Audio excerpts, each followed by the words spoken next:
Moi boas. Martes 30 de setembro, programa 33 de O Noso Básquet. Connosco estarán nesta edición Julio Bernárdez, presidente da Federación Galega de Básquet, Moncho López, adestrador do Ourense Baloncesto, tamén do mesmo club, Gonzalo Iglesias, da área social, moito que contar. En formación, visitaremos o Club Baloncesto Ría de Ribadeo, arbitraxe con Paula Lema. En baloncesto feminino, Liga Femenina Endesa, Lino López, adestrador do Baxi Ferrol. Todo elo as nosas ladetadas, tanto de Primeira Federación como a ladetada de Río Brogán. Benvidos, un placer, e imos que esta nova temporada ilusionante, espero que chea de moitísimos éxitos.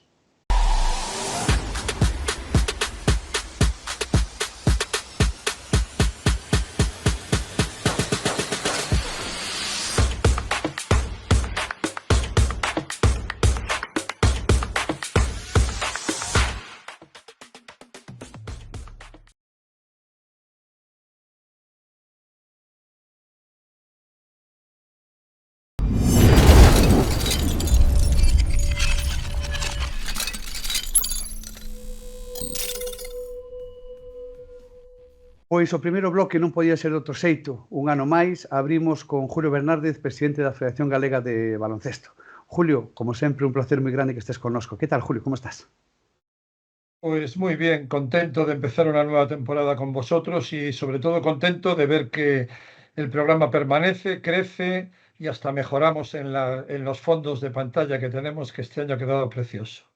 Muchas gracias. Si te parece, recién llegado de Villagarcía, podemos, si te parece, comenzar por lo que fue este verano, que para mucha gente es un verano de tranquilidad, de ocio, pero en tu caso, Copa Galicia en todas las categorías, más muchos más actos, ¿no?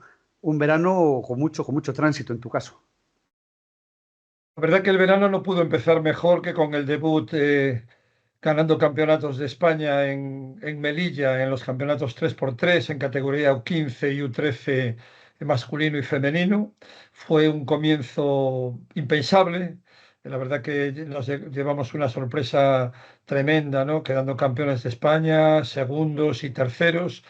Hicimos, yo creo que por encima de lo que podíamos, y la verdad que el comportamiento tanto de los entrenadores como de los chicos y de las chicas ha sido espectacular, todo bajo la batuta, perdón, de vuestro colaborador Darío Martínez Méndez, que está haciendo una labor encomiable. Esto nos da pie para ser muy, muy ambiciosos cara al futuro, pero bueno, demos tiempo al tiempo y vayamos paso a paso. Por otra parte, pues bueno, las Copas Galicia, con el nuevo formato que tratamos de darle, ¿no? De una gestión más directa de la federación, pues comenzó, como bien sabes, con la Copa Galicia Senior masculina en La Coruña, que fue un auténtico espectáculo y la que nos brindó un final espectacular con el triunfo del Breogán en la prórroga sobre un Leima Coruña que despierta grandes expectativas. Posteriormente jugamos la Copa Femenina en Narón con un éxito de público también espectacular y con una final impresionante, jugada por los dos mejores equipos en este momento de nuestra comunidad, por el Ensino y por el Baxi, pero también con la grata sorpresa de ver que el Celta ha reunido un equipo con mucho potencial y ver también que este formato da posibilidad a la participación de equipos más modestos como Maristas, que también ha dado una impresión espectacular.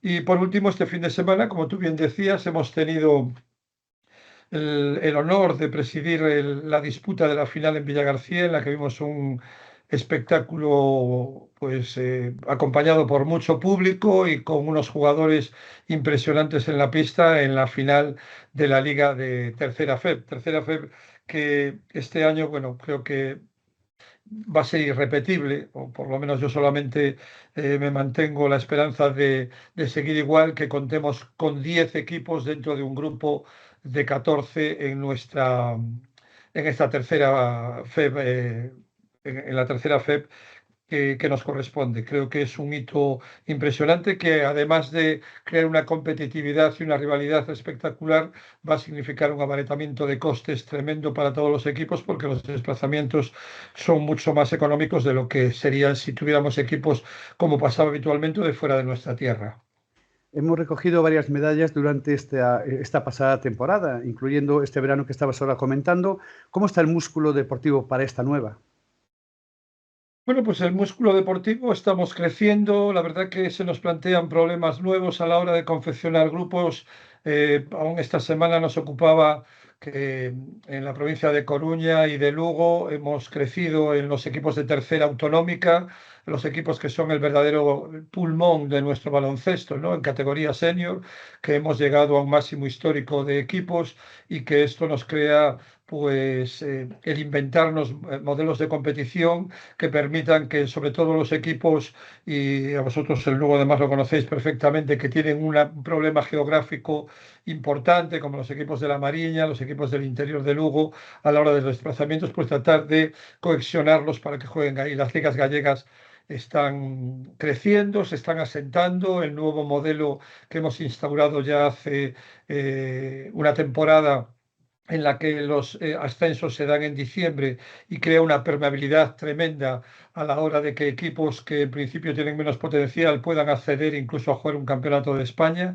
Y esto también lleva a la equiparación en cuanto a tanteos que a mucha gente tanto preocupa, ¿no? Yo creo que muchas veces lo idealizamos demasiado, esa diferencia de marcadores, y crea más el arma social fuera de las pistas que en las pistas. Los niños cuando ganan o cuando pierden lo asimilan mucho mejor que todos nosotros y lo único que tenemos que hacer es crearles un entorno de quitarle preocupación a todas estas cosas. Pero bueno, estas correcciones en diciembre equiparan más las ligas, pese a que obviamente vamos a seguir teniendo diferentes marcadores que muchas veces nos llamarán la atención, pero bueno, esto es parte de la vida. A veces ganas, a veces pierdes, a veces ganas de mucho y a veces pierdes de mucho. Yo creo que esto también es un proceso formativo que los niños y las niñas que practican nuestro deporte también tienen que asimilar. Y cerrando el bloque de pretemporada, anteayer, Paula Lema en la final de la Supercopa. La verdad que la irrupción de hay varios aspectos. Primero, la calidad de nuestros árbitros. Sabes que en el grupo uno, incluso Sí. este año Laura también ha ascendido. Estamos pletóricos, con unos representantes fantásticos. Añadido a Manuel, a Cristian, a Jacobo y a Paula.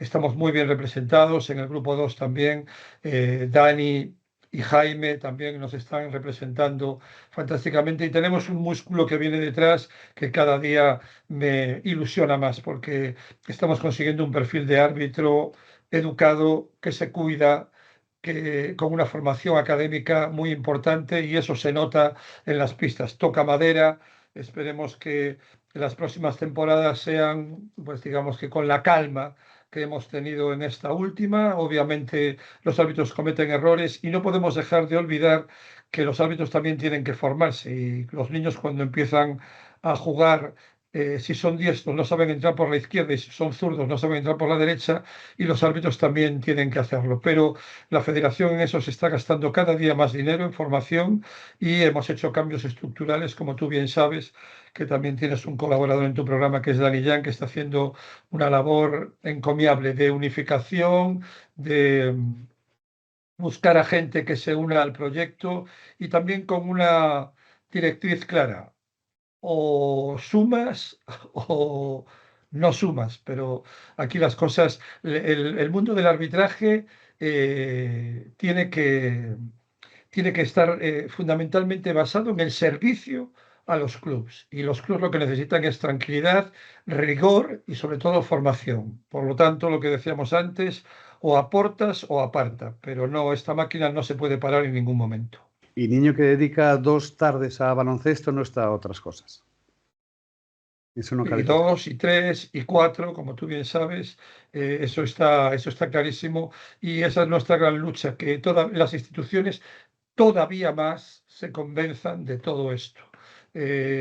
Cada euro que se invierte en deporte se ahorran 10 en sanidad y en otros servicios, que gracias a Dios eh, ayudamos a que cada día tengan menos clientes y lo que queremos es que tengan cero clientes. Un niño en un pabellón está tirando el balón al aro, hablando con sus compañeros, haciendo cohesión social, porque el baloncesto no sabe de racismo, el baloncesto no sabe de xenofobia, el baloncesto no sabe de clases sociales, ahí todo el mundo juega y todo el mundo es bien recibido. Y las cosas que no son bien recibidas o las conductas que no corresponden a la ética que nosotros entendemos que tiene que ser el deporte, desde luego que nos encontrarán siempre enfrente. Presidente, quería agradecer siempre la colaboración de la Federación Gallega, en el caso de Dani Jan, en el caso también presencial de Darío Méndez, como comentábamos, de María, jefa de prensa, y de otros sectores que, bueno, que están en la sombra, pero que están colaborando. Julio, si te parece, hablamos de competiciones. Primera federación, empezamos por masculino, primera federación, primera jornada. ¿Qué prevés para esta temporada, tanto Ourense Baloncesto, Leima y Monbus? Bueno, pues que las temporadas son muy largas y nunca puede marcar un primer partido, una primera sensación, lo que va a pasar a lo largo del año. Bueno, es esperanzador y la verdad que muy ilusionante en una cancha difícil, en una cancha con tradición ACB, el triunfo del Leima, ¿no? Ganar en San Sebastián siempre es complicado, es un pabellón al que no va mucha gente muy grande, que presenta siempre problemas a la hora de adaptarse a la pista, pero bueno, creo que ha sido un resultado fantástico. Sé que Orense ha competido en el partido y bueno, Breogán es el que ha tenido el peor comienzo, pero yo creo que tiene una plantilla, como ha Obradoiro, demostrado en Obradoiro, Copa Galicia. Obradoiro. Obradoiro, Obradoiro. Perdón, perdón, perdón, el Breogán todavía no empezó. Obradoiro tiene una plantilla muy compensada que va a dar muchos disgustos y tiene un gran entrenador. Creo que la estructura del club va a salir para arriba y bueno, el próximo sábado una nueva oportunidad contra Cantabria y a tratar de ir hacia arriba. En categoría máxima, en ACB, el equipo representante gallego es el Río Brogan. Una valoración de lo que puede ser la temporada para ellos. Sorprendente, sorprendente porque ya desde el primer partido que jugó en Vivero contra el Oporto me dio una sensación espectacular. En Copa Galicia estuvo solvente, solamente en el último cuarto de Coruña pasó momentos complicados, pero la verdad que tiene un equipo, me parece que espectacular y siempre con un cuadro técnico, con una calidad y con un rigor y con una seriedad que que es encomiable, ¿no? Ver la cohesión, ¿cómo te diría? La confianza, ¿no? La complicidad que existe entre Fer, Víctor y Luis es espectacular, cómo todos colaboran en sus apartados y la verdad que hablando el otro día con Tito, con Tito Díaz, en la que ya estamos planeando la Copa Galicia del próximo año, porque hay que hacerlo todo con tiempo. Le decíamos que el único problema que me preocupa es que, como siempre sabes que se jugaba y se volverá a jugar en el fin de semana que se juega la Supercopa, que no la líen y que no juegue el Breogán la Supercopa el año que viene y nos fastidie la fecha. Donde Ojalá sea así, tengamos que exactamente. cambiarlo. Ojalá tengas que cambiarlo. Y en baloncesto femenino, primera piedra ya que ha puesto en el camino y que ya ha sacado Celta de Vigo para volver a la máxima categoría.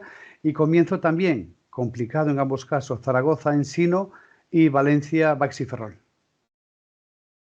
Bueno, pues por el primero que citas y el que ha empezado, la verdad que el Celta ha confeccionado una plantilla importante. Aquí el mérito fundamental lo tiene su presidente, que ha mantenido el presupuesto casi intacto que tenía el año pasado en Liga Endesa. Está claro que no siempre, pero el dinero se traduce en la rentabilidad y en el rendimiento de las jugadoras. Creo que va a ser uno de los firmes candidatos a estar en los puestos de cabeza. Y por otra parte, bueno, Ensino y Baxi me han dado una sensación fantástica. En la Copa Galicia jugaron sin dos jugadoras que sabes que fueron bronce en el Campeonato del Mundo 3x3. Todavía le falta potencial. La verdad que solamente los he visto enfrentarse casi entre ellos y bueno, tendría que tener más referencias, pero lo cierto es que Ensino ha ganado partidos importantes en pretemporada y Baxi pues siempre va a estar ahí porque ha confeccionado una, una plantilla bajo la tutela siempre omnipresente de nuestro querido Lino y el desarrollo del juego que va a plantear más o menos ya se vio en Copa Galicia y va a ser rapidez, contundencia defensiva, pero bueno, no olvidemos de que tiene también el componente de tener que jugar en Europa, esto desgasta, y bueno, la del año pasado fue épico, ¿no? Porque jugadoras como Ángela Matáis jugaron ya partidos que casi la jugaban en silla de ruedas, ¿no? O en muletas, porque estaban hechas polvo, Sí. acumularon muchos minutos, pero bueno, el equipo este año está muy, muy equilibrado y va a dar también grandes resultados. Y esperemos que, como no, nos haga viajar como el año pasado, ¿no? Ojalá, ojalá. Por toda Europa. Ojalá. Julio, un agradecimiento por parte nuestra, de Onoso Básquet, la colaboración con vuestra, Federación Gallega de Baloncesto, y las últimas palabras son tuyas antes de ya pasar con la actualidad de esta semana. Bueno, pues mis últimas palabras son para que sigamos con la paz social que tenemos dentro del baloncesto gallego. La verdad que poco a poco vamos cumpliendo nuestro objetivo fundamental en nuestro programa electoral, que era por la unión del básquet gallego, y yo en este momento la verdad que percibo de todo el mundo pues esa unión. Estamos ya trabajando con órganos internos como el comité de competición, como la comisión delegada, como los comités de actividades en la que cada día se suma más gente con un gran valor y un gran conocimiento dentro de las materias que tienen que regir a la federación. Y mi última frase, quiero seguir diciendo lo que dije el primer día: la federación es de los clubs y en esta federación será siempre lo que los clubs quieran y lo que los clubs deseen. Un abrazo y mucha suerte en esta temporada, Julio. Un placer. Gracias a vosotros. Pois a min gustasme máis que o mexillón de Galicia, que ademais de ser cultivado nas nosas rías, aporta proteínas, potasio, vitamina B12 e omega 3. Cando se trata de escoller peixe e marisco saudable, frescos e de sabor auténtico, Galicia sabe a amar.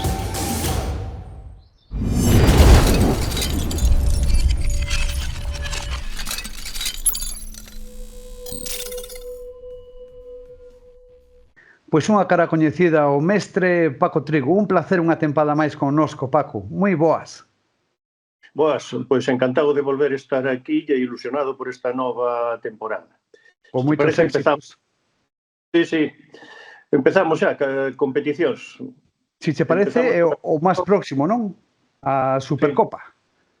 Sí.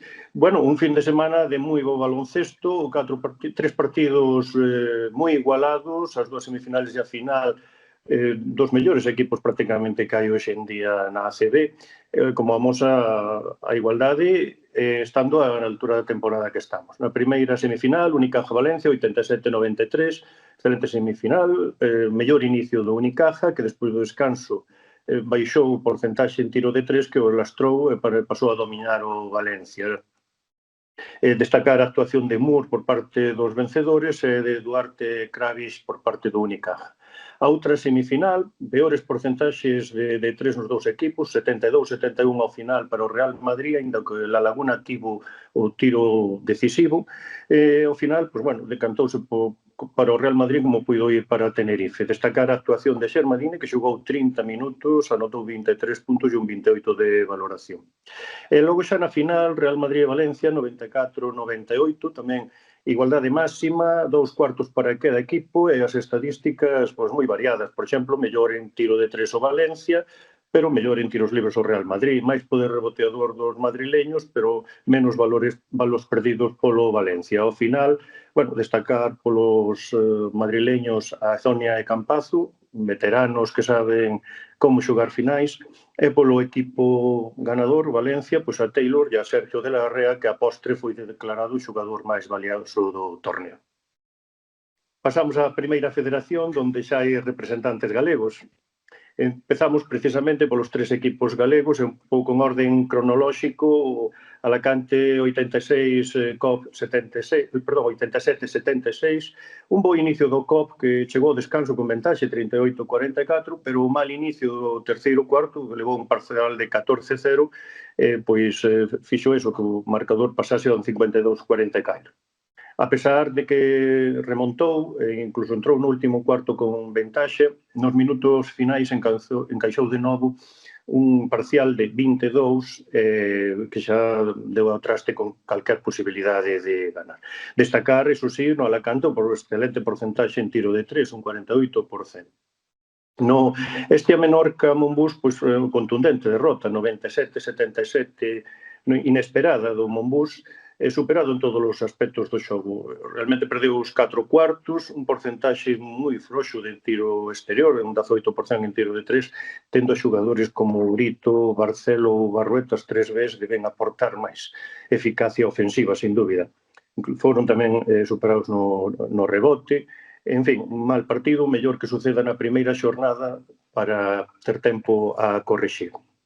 E no Imbriadi Leima, 63-79, victoria dos coruñeses, importante victoria a domicilio porque non é un campo fácil, unha boa defensa e un mal porcentaxe en tiro de 3 dos locais permitiu abrir unha ventaxe de inicio que se mantivo durante casi todo o partido en torno aos 10 puntos. Destacar a Mencía e a Branovic, sobre todo no final do partido. En canto ao resto dos partidos da Primeira Federación, Tizona-Melilla, victoria de Tizona 106-91, superiores os burgaleses desde o principio. Destacar a Gerard Llofresa polos locais e a Iván Cruz polos melillenses. No Alimerca Movistar, 87-101, o equipo betense estreou o Palacio Municipal de Deportes, máis de 5.000 espectadores, deixando atrás o histórico Pumarín. O inicio, aos 4 minutos, 8-26, xa marcou que iba a ser o desenvolvemento do partido. Ventaxa sempre en torno a 10 puntos, porcentaxe alto de tiro de 3, 42% por parte dos estudiantis, donde xente como Salin ou Granger son unha garantía ofensiva. Destacar no equipo betense a Gregory Parham, 32 puntos e 40 de valoración, un xogador que ven con fama de anotador da Liga Portuguesa. Nos seguintes partidos, o grupo Caesa Cartagena venceu apuradamente 72-70 ao Fibi Palma. Ganaban de 10 ao inicio do terceiro cuarto, pero un parcial no último de 15-30 a favor dos visitantes fixo temer pola victoria aos locais. Destacar aí a dous xogadores, un veterano, Faberani, un pivo xa de 37 anos que xogou na ACB, e a Bombino, un pivot cubano que está iniciando a súa andadura en Europa. No Alega Cantabria, Caja Rural Zamora moi superior ao Caja Rural Zamora, 72-96. Victorias sin paliativos, que pese a renovar o plantel amosouse moi superior ao equipo zamorano. Un 56% en tiros de 3, capturou moitos máis rebotes, hasta 10, e destacar por o equipo cántabro a Diego Alderete e polo Caja Rural Zamora a Roberts, un escolta de 1,80 que falaremos seguramente máis veces ao largo da temporada da súa eficacia ofensiva. E por último, Palmer Mallorca Superagropal, victoria dos palentinos 69-78, partido moi igualado que hasta o último cuarto non se decidiu. Valencia contou ca baixa de Nacho Lezcano, que tuvo que cumplir unha sanción da temporada pasada en Estudiantes, puido ter que ver bastante co desenvolvemento do partido. Destacar a Feliu polos locais, con 16 puntos e 18 de valoración, e como non, en Guiterín polos de Palencia, con 16 puntos e 22 de valoración. E isto é todo o que se refire á Primeira Federación. Non xugou Fuenlabrada, porque, como sabemos, son impares, un equipo lle toca descansar en cada xornada. Pois na seguinte semana xa incorporaremos a Liga ACB, a maior liga de Europa doméstica, onde está o Río Breogán.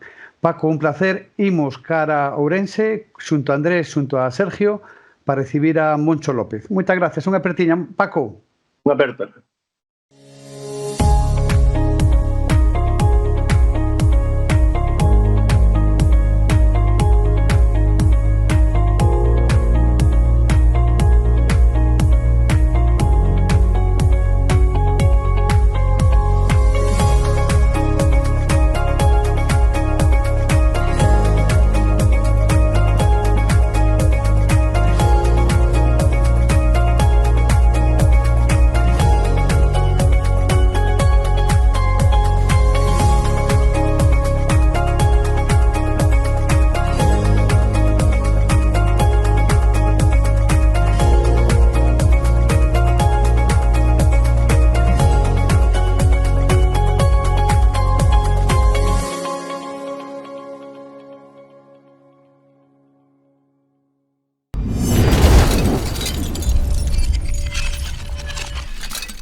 Pois este é o noso músculo de primeira federación para esta tempada. Nacho Rama, moi boas, como estás? Hola, ¿qué tal? Muy buenas, ¿cómo O estamos todos? especialista será do Leima Coruña, Sergio del Pon, como xa sabedes, do Obradoiro. Moi boas, Sergio.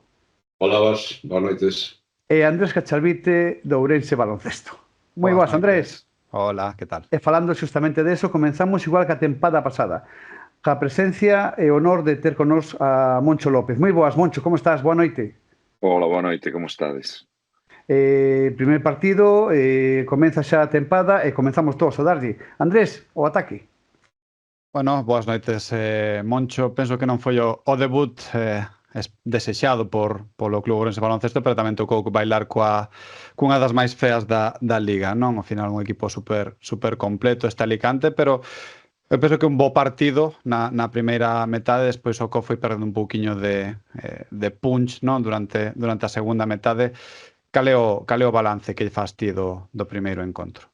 Que tal, Andrés? Pois sí, efectivamente non era o mellor adversario, pero hai que pensar, nós pensamos realmente con moito optimismo, non? Na primeira xornada se poden dar sorpresas, xa vichedes que en outros campos pois houve grandes sorpresas, non? Íbamos con esa idea, con o partido moi preparado, me parece que xogamos realmente ben 10 minutos, non? Que é o primeiro cuarto. No segundo cuarto aguantamos o chaparrón. Vamos ao descanso gañando por 6, pero, bueno, algo pasa, non? O equipo se desconectou un pouco, sufrimos parciais moi grandes, mesmo cortados con tempos mortos, intentando tamén facer a veces algún cambio así múltiple, non conseguimos equilibrar o cambio de partido, non? Que fixo Alicante, sobre todo con xogadores vindos do banco. Notouse moito a entrada de Mendicote e a de Walker, elevaron moito o tono físico, a dureza do xogo, e nós non respondemos. Eu teño unha sensación moi negativa, sou honesto, non pesimista, non quero transmitirte eso, pero negativa de oportunidade perdida. Me parece que perdimos unha oportunidade pois de dar unha sorpresa, e despois o equipo mostrou unha cara que realmente temos que traballar bastante para evitar que esa desconexión, probablemente, por un lado, moita xuventude, que hai algunha xuventude, por exemplo, vou poñer un caso que é Isaac, non?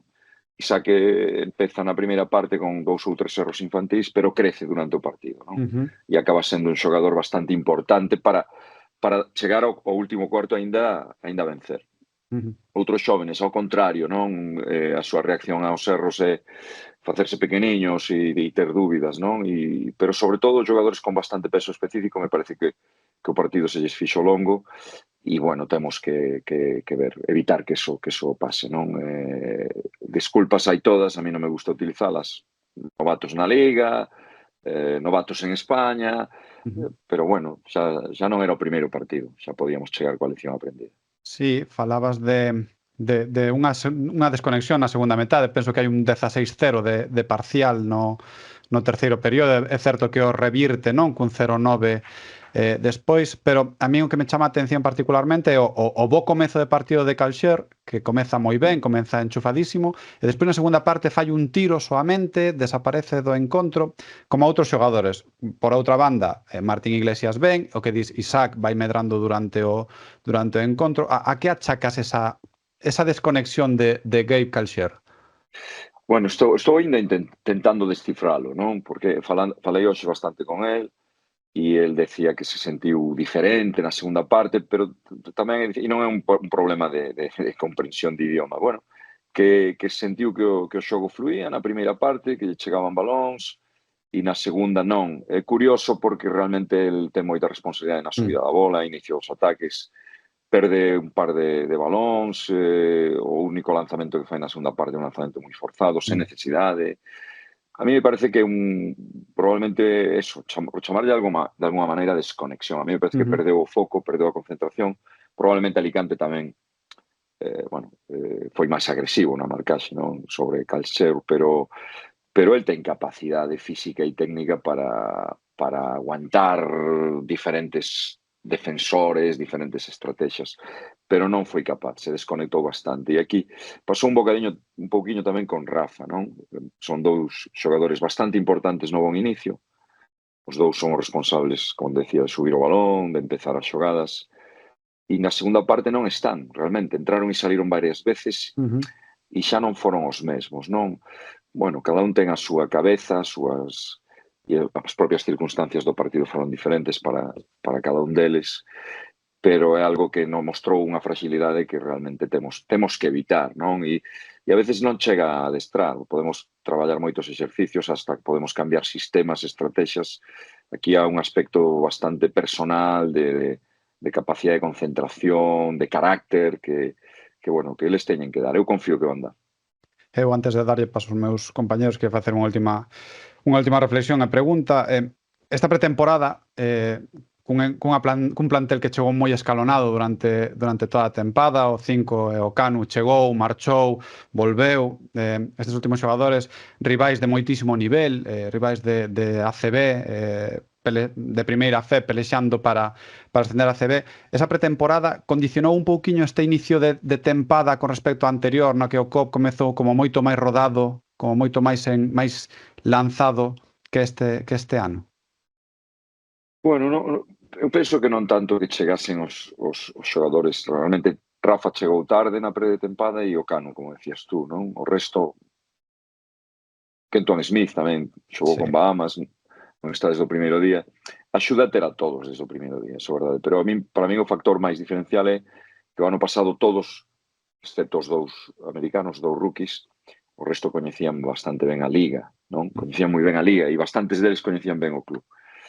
Entonces me parece que isto nos axudou a estar millor antes.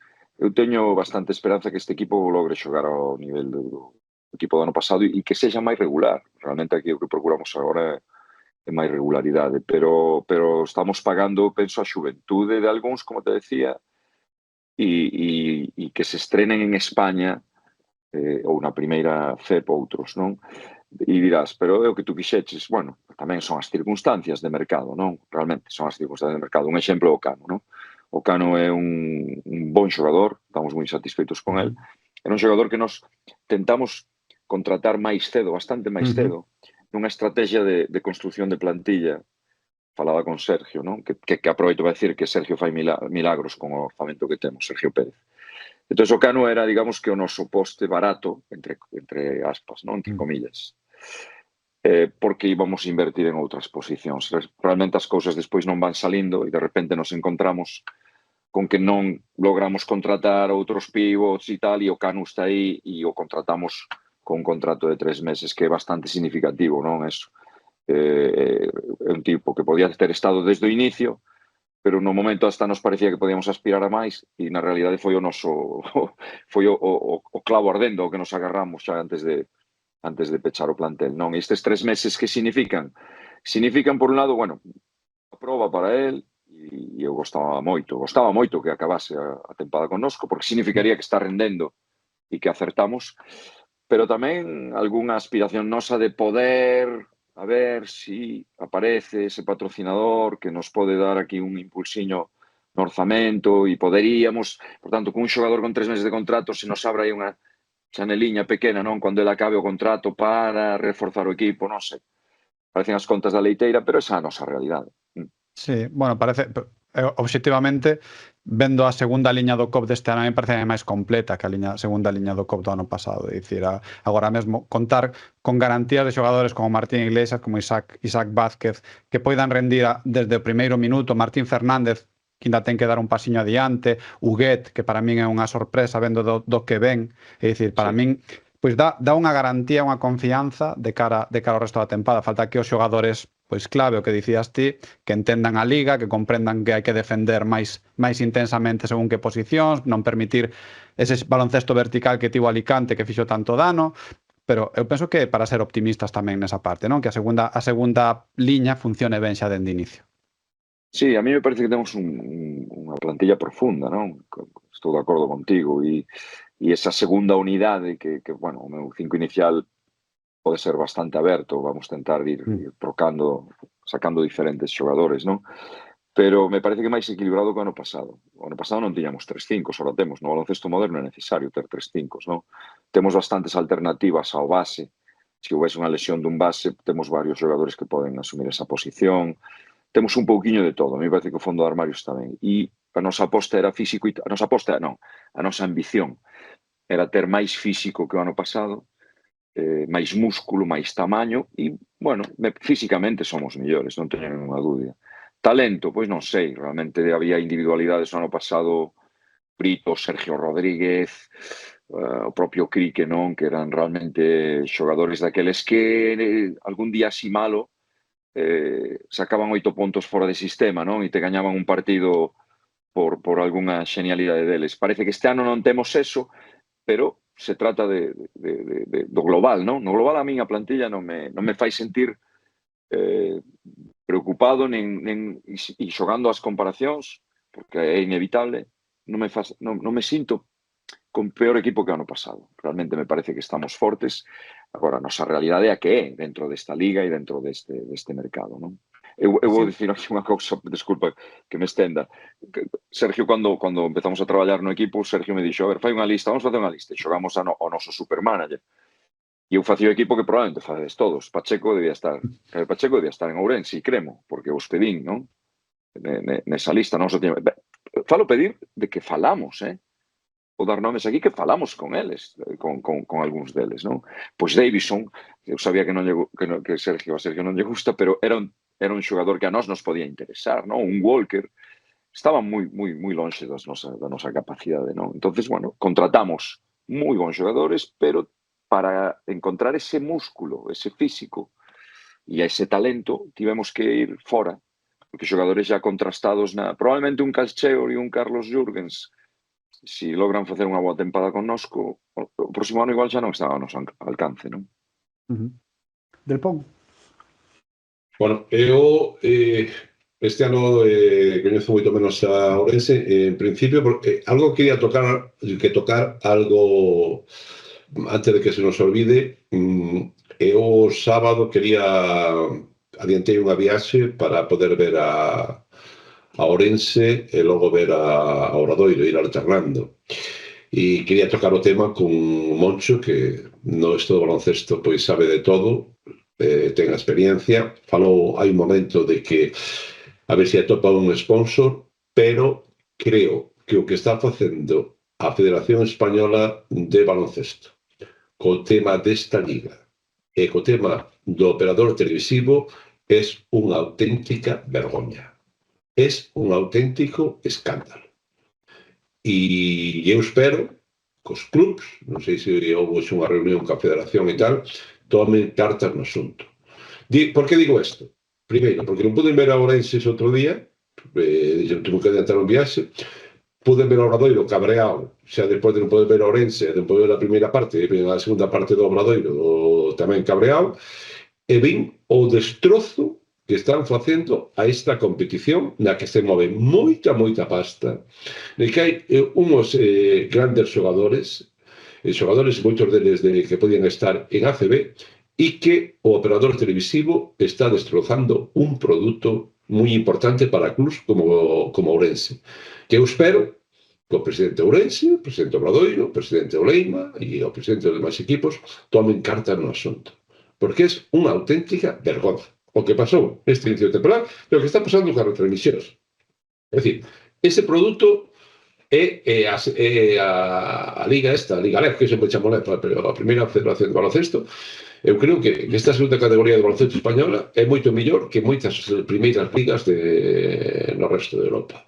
Quería facer esta precisión e quería saber o que opina Moncho López sobre este tema. Sí, bueno, Sergio, estou de acordo contigo, non? Sabes que os que estamos dentro da liga nos temos ás veces algún recelo a falar, non? Represalias. Non vai haber. Entendo perfectamente. Pero non pode haber represalias por isto, estou de acordo contigo. Para mí, aparte de vergoña é a palabra adecuada, pero sobre todo frustrante, porque é inexplicable, é moi frustrante, non? Penso xa non só como adestrador de Ourense, eu paguei a plataforma, e paguei unha pasta. O ano pasado paguei o Plan Plus ese de 119 euros, e xa tiña algunhas queixas da calidade, non? De algunhas retransmisións, pero que nunca esperas que pasase isto nunha primeira xornada. A Liga é unha boa liga, efectivamente, é unha das mellores competicións de Europa. Parece que queremos boicotear, non? Eu non sei que responsabilidade pode ter a Federación nesta. Se ten algunha... Sí, ten Sí, ten Debía de a responsabilidade con quen firma un contrato. Ten que saber, ahora creo que cambiar a operadora, é dicir, ten que ter unha operadora que fai deste tipo de subcontratas, é dicir, voy con la camioneta e contrato a dos chavales ali, coloco dúas cámaras e me da igual si a retransmisión é de boa calidad, mala calidad, si o narrador está chispa ou non está chispa, o etcétera, etcétera, non? Entonces eu creo que a Federación, é dicir, creo que a CB se vai cuidar moito a quen lle vende os dereitos. Digo, do produto. Vosotros imaginade unha reunión dun executivo dun club, dun presidente, cun patrocinador falando e dice, mira, na primeira xornada non te vai ver ninguén, non? Por exemplo. É ridículo, realmente. Isto fai moito dano. Primeiro, hai que pensar nos aficionados, porque nós traballamos para eles, nós facemos parte do entertainment, ¿no? Como se dice. Nós traballamos para os aficionados e tentamos dar un espectáculo para eles. É triste pensar que os aficionados dos clubs non poden ver os partidos do seu equipo cando xoga fora, non? E cando xoga na casa, igual. Sí, claro, non todo o mundo pode ser abonado dun club e é aficionado. O noso mellor aficionado pois pode ser alguén que non se pode permitir pagar o abono, pero ten o dereito a poder ver isto por televisión, si pode pagar esa plataforma. Xa é unha pena que sexa, pero bueno, hoxe en día así tamén todo en plataformas, non de pago, vale? E hai que pagar un servicio, pero aquí estamos pagando un servicio que non se dá. Por tanto, se a Federación ten responsabilidade, debería de pronunciarse, eu espero que o fagan. E tú tocaste un asunto que, se o meu presidente, que non se vai enfadar conmigo, me parece que sí, que os presidentes dos consellos de administración ou quen lle toque teñen que dar un puñetazo encima da mesa, porque isto non pode pasar. É que pasou o primeiro día e a mí me parece que ningún de nós pensaba que iba a pasar no domingo tamén. E voltou a pasar, non? É increíble. É increíble. Moncho, perdona que corte só un segundo nada máis. A Federación sigue neste intre, teñe información reunida agora mesmo ca Liga e ca produtora. Siguen reunidos aínda. Bueno, pois espero que primeiro que non volte a pasar, é o máis importante, e despois podemos falar de como resarcimos a quen se quedou sen ver os xogos. Que lles damos agora? Podemos repetir. A mí me daba xeito repetir a primeira xornada. Se quede repetilo. Eu volví a viaxar a Alicante, agora que non está Davison, igual piñamos pero, joder, é que é unha coña. É unha pena. Bueno, podendo estar parado que me parece moi importante para o futuro do baloncesto, para o futuro de todos os clubes, pero, por exemplo, para o caso do Ourense, que non ten patrocinador. Entonces, a hora de colocar un produto en riba da mesa, joder, o tipo que pode entrar a empresa que pode entrar de patrocinadora dirá, e o meu rendemento mediático onde está, non? Por eso. E o despropósito que foi que tivese o partido e nos printers do partido sale o patrocinador anterior do COP, que é unha vergonza tamén. Xesús. É dicir, que non o vou nombrar polo esperpento que foi, pero si é certo que é unha vergonza. É dicir, como nunha plataforma oficial non sabes nin os nomes dos clubes. É que é terrible. Cando tú durante todo o verán o Ourense chamouselle Club Ourense Baloncesto, nin patrocinador nin nada, porque está a procura dun novo patrocinador. Como lle vas vender un novo patrocinador se están mostrando xa o anterior? É que incluso no resumo que lle enviaron a todas as plataformas, a todas as televisións locais e a todo, sigue saindo o nome do patrocinador anterior. Pero como vendes eso? É que é terrible. É inexplicable.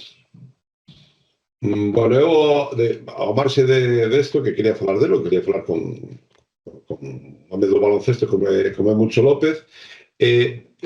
Moncho, o equipo eu vino moi pouco este ano en pretemporada, quería ver xa o primeiro partido oficial e non puideron. Sergio, perdona unha cousa para rematar co tema televisión. O resumen do partido que logo falaremos na alertada, Moncho, do Leima non está. Directamente non está. Increíble. Increíble. Perdón, Sergio, continúa. Non sei que deciros. No, quería preguntar a Moncho se un pouco como ve este ano esta temporada desta categoría, o papel de Ourense Baloncesto e o papel dos outros dos representantes galegos, Leima e Obradoiro. Moi ben. Empezamos por nós. Sí, por favor. Nós temos... É prohibido, a mí ninguén me prohibiu, pero bueno, sei onde estou, onde chego, onde quero estar. Ourense non gostamos de falar de permanencia. Non se fala de permanencia. É un histórico na Liga, é un club con unha gran afición, é un club que xa tocou a CB, e realmente falar de permanencia nos deprime, pero temos que entender que é inherente ao noso orzamento, ao noso estatuto, no estatus, perdón, na Liga, pensar que hai que asegurar a permanencia e a partir de aí subir peldaños, non? A nosa mensaxe é sempre playoff, pero somos realistas, é dicir, se xogamos playoff eu consideraría unha temporada de moito éxito, plena, que sexa na posición na que sexa, como se entramos de carambola na última xornada, clasificarnos para o playoff. Realmente o equipo estuvo aí pertiño, non? Xa a temporada antes de chegar eu, con Félix, o ano pasado, e volto a pôr a figura de Sergio Pérez. A mí me parece que con o orzamento que temos, realmente el fai moi bons equipos, son bons, e é difícil a veces asegurar xogadores, salen, por exemplo, os que nós queríamos, nos hai dous xogadores importantes que queríamos, non pasa isto que é unha realidade que sei que algúns aficionados de Ourense van a ouvir isto e poden se preocupar, pero a realidade é que a veces un rapaz xoga en Ourense, faz unha boa temporada e tú logras facerlle unha boa proposta de máis anos e de un bon soldo, moi bon, e el considera que é un paso atrás seguir aquí. Igual vai para un equipo moi parecido, non? Esta realidade a min tamén me custou. Sendo bastante analista da Liga e mesmo estando fora, eu vi moita LEP, chamolle LEP como tú moitas veces, Sergio. Sendo adestrador de Ourense, entendí isto, non? Que realmente hai xogadores que nos ven como, bueno, un trampolín. Un trampolín na súa carreira, ou están de paso, ou tal. E isto é duro, algunhas veces, porque te toca moito planificación e bueno, o vimos o ano pasado, non? O difícil que foi renovar algúns xogadores. Entonces, a nosa realidade de que equipos, mesmo con orzamentos, vale, non falamos de permanencia, non vou falar. Non sei se podes tocar o vídeo, é unha ironía. Pero Oviedo, Menorca, Zamora, Cantabria, Fuenlabrada, como equipo, falan de permanencia.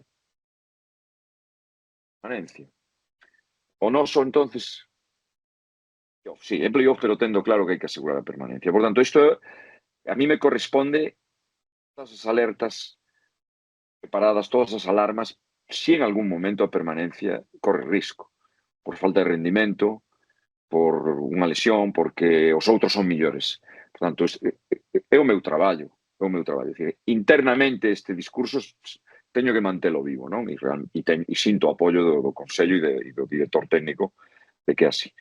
Pero realmente a nosa ambición é xogar playoff. Penso, agora vou directamente, que o equipo que temos, traballando ben, teórico crecimento, que a ver se o levamos á práctica, de bastantes xogadores, porque hai individualidades que poden crecer moito, os que se estrenan en España, pero sobre todo os xovens, poderíamos xogar playoff, por que non? Me parece que este equipo non está tan longe de cualidade da calidade do equipo do ano pasado e ese equipo podía ter xogado playoff. Agora, outros melloran. Se falaba de que non había, xa vou ao Obradoiro e Coruña, que non había tantos tiburóns este ano.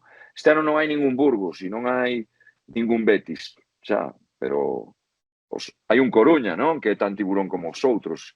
Fuenlabrada, con todos os problemas que ten, realmente está fixo un bon equipo, non? E despois Tizona volta a ser aí un equipo que está moi próximo deses tiburóns. Alicante me parece que é un equipo, vamos a ver agora como reaccionan á salida de Davison, ¿no? Pero ten unha plantilla fabulosa. Menorca mesmo, é dicir, hai equipos que ano pasado estuveron hasta a última xornada loitando para non descender e neste momento, teóricamente, non? Se facemos agora unha clasificación teórica, hasta utilizamos inteligencia artificial, probablemente Menorca, polos xogadores que ten, polas estadísticas que fixeron nos últimos anos, polos resultados, probablemente entran nos 9 primeiros. Hai máis candidatos a playoff, parece, non? Do que había o ano pasado. Obradoiro e Coruña me parece que teñen equipo como para conseguir o ascenso directo. Debe ser ese obxectivo, mesmo que non se diga. Teñen. Eu, por preferencias, por gusto personal, tamén por unha relación moi estreita con o adestrador de Coruña, que foi o meu xogador na selección española B, na selección española A e no Caja San Fernando de Sevilla, a mí me gusta moito Coruña. Me gusta moito como xoga Coruña e me gusta a plantilla. Eu falaba con Carles e decía, joder, que contrataches a 4 ou 5 que os quería eu. Se eu fose o adestrador de Coruña, non digo que a plantilla fose 100% igual, pero probablemente o 90% dos xogadores serían os mesmos. Por tanto, Coruña ten un equipo e un estilo de básquet que quere facer Carlos, se logra facelo, que vai ter resultado nesta liga, que é parecido ao que nós tentamos ano pasado en Ourense. Moitas posesións, moita defensa de todo o campo, moito ataques rápidos, moita versatilidade. É difícil para equipos concebidos ou construídos en patrones diferentes, de un xogo máis controlado, máis de sistemas, máis de xogadas, é difícil adaptarse a eso. Por tanto, a Coruña pode serlle ben a aposta. Obradoiro, a mí me parece que o que ten Obradoiro, a principal virtude do Obradoiro, isto non é unha crítica, e non o digo como crítica, nen o digo con maldade, é que ten un talonario de cheques en blanco. A capacidade que ten Obradoiro e que demostrou ano pasado para construir, reconstruir, rectificar, non é un bon sinal ter que facelo. Pero unha lesión como a de Huskic sería un problema en moitas plantillas. A mí me parece que Obradoiro hasta pode ver unha oportunidade aquí para, se detectaron algunha carencia, hasta para fichar un xogador que cubra outras necesidades. Non me parece que é o mellor que ten Obradoiro xunto co adestrador, é dicir, a experiencia que ten Epi demostrada, non, as probas que ten Epi en diferentes equipos, en diferentes clubs, de que logra que o seu equipo sexa moi competitivo. Bueno, me parece que lles pode permitir estar tranquilos. O da primeira jornada é un aviso extraño, A mí non me sorprende que o Obradoiro perda en Menorca. Por 20, xa se me fai extraño, pero eu sei que hasta poucos minutos antes de acabar o partido non estaban tan distanciados, non? Debe de haber aí uns 3 minutos finais que baixaron os brazos. Pero bueno, son candidatos ao ascenso directo, Sergio, non teño ninguna dúbida. Xunto con Estudiantes e Palencia. Sergio, vamos ya con moi boas, Moncho. Bueno, hilando un pouco co que estabas a falar, non? É dicir, eu creo que despois de túas experiencias que estuveches en España, fuches ao estranxeiro, volviches aquí a España, ahora estás aí en Ourense, non? É dicir, cando volviches, como te encontraches esta primeira fe, non? Porque, como dices, estabas, pendente, vigilante sempre de como se estaba xogando aquí, pero parece que, como decía Sergio, unha das mellores ligas, que seguramente que está a primeira de moitos países, non? Sí, eu penso, Nacho, que se dice que é a mellor segunda división de Europa, e é verdade, non teño ninguna dúbida. Perdona, o notas cando falas con axentes e con xogadores de que queiren vir a primeira FEB, non? Sí, queren vir aos equipos punteiros, pero sí, é unha liga. Primeiro, España está moi prestigiada en Europa, non? Moitos xogadores queren xogar en España. Despois, moitos axentes queren xogadores na primeira FEB porque saben que os ollos dos adestradores, dos directores técnicos de ACB están postos nesta liga tamén, non? E interesa. E despois xa temos ahora mismo orzamentos, equipos que pagan moi ben. Eu seguía moito a liga por razóns obvias. Primeiro, porque non me quería desconectar de España, porque me gusta a FEP. Eu tive unha experiencia de un ano que foi en Gijón, moi boa, ascendimos. Era unha primeira FEP tamén fabulosa en aquel momento, magníficos adestradores. Luis Escola, non? Luis Escola. E eu tiña, nós, con o orzamento máis baixo da liga, nunha idea parecida deste ano, correndo algúns riscos, pero obviamente sabendo o que facemos, buscando talento e tamaño, non? E músculo, fixemos un equipo en que o titular era Javi Rodríguez, con 19 anos, era Paquereu con 20, era Luis Escola que tiña 17, non? Tiñamos a Linton Towns con 40 para compensar e outros xogadores galegos conocidos, Óscar Covelo, José Ramón Esmorís. Fixemos un bon equipo, non? E sorprendemos porque ese equipo tiña un nivel en agosto e setembro, pero moito mellor en marzo e abril. A semifinal para ascender a gañamos 3-0, non? Sirva de exemplo. Como vin a liga estes anos? Estando en Japón, para que vos dedes conta hasta que punto eu seguía a liga. Primeiro, en Portugal, no Porto xa tentaba. Hai moito intercambio de xogadores entre primeira FEB e Portugal, e a liga portuguesa. Pero estando en Japón, intentei contratar a Larsen, intentei contratar a Tanner McGrew, por tanto, son xogadores que realmente eran obxectivos, non, para o meu equipo e, por tanto, eu seguía moito esta liga. O que me encontrei agora é un nivel moi alto de adestradores que eu aínda non coñecía tanto, os adestradores xoves é altísimo.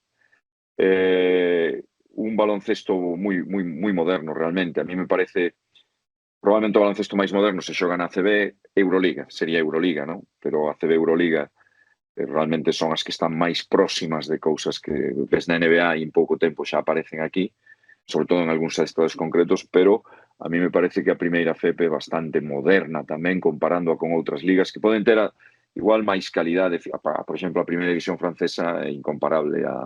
Nós non podemos decir que estamos próximos deso, porque a primeira división francesa ten moito talento, moito físico, pero se falamos máis de estilo, de filosofías de xogo, de algunhas estrategias defensivas, ofensivas, a mí me parece que a primeira FEP é moi punteira, está entre as 4 ou 5 millores de Europa, e iso fala moi ben dos adestradores da Liga, moi ben dos adestradores da Liga.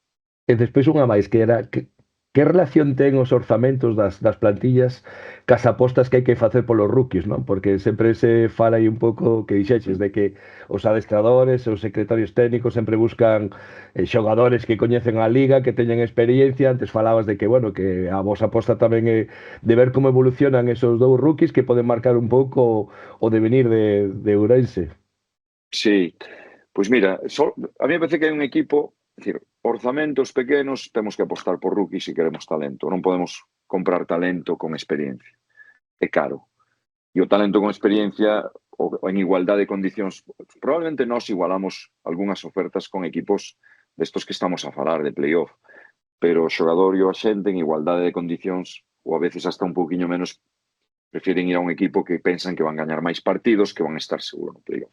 Pero hai un equipo na Liga, hai un club na Liga que rompe esa idea, non? Que é Guipúzcoa. Guipúzcoa, con un orzamento que podemos chamar clase media alta, ten apostado nos últimos anos por rookies e con moito éxito, non? Jaworski, Barcelo, son exemplo, vamos a ver os dous que ten este ano.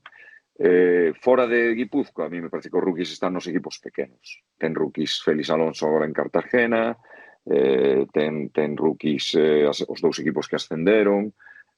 Nós temos non rookies ao modo do ano pasado, rookies vindos da NCA, temos a Seixa solo, non? Pero digamos, xogadores con moito peso específico no equipo son rookies na Liga, pero non rookies no profesionalismo. O ano pasado tivemos que facelo e saliu moi ben, non? A mí parece que ninguén ten dúbidas da calidade de Criqui ou de Moody, non? Andrés, imos rematando. Veña, vou. Eu teño agora mesmo o foco posto en 3-4 xogadores do COP. Calxer, polos meus informes e polo que vin en Liga Alemana, un xogador de enorme talento. É certo que na segunda volta o ano pasado pegou un baixón, pero é un xogador que para mí é un xogadorazo.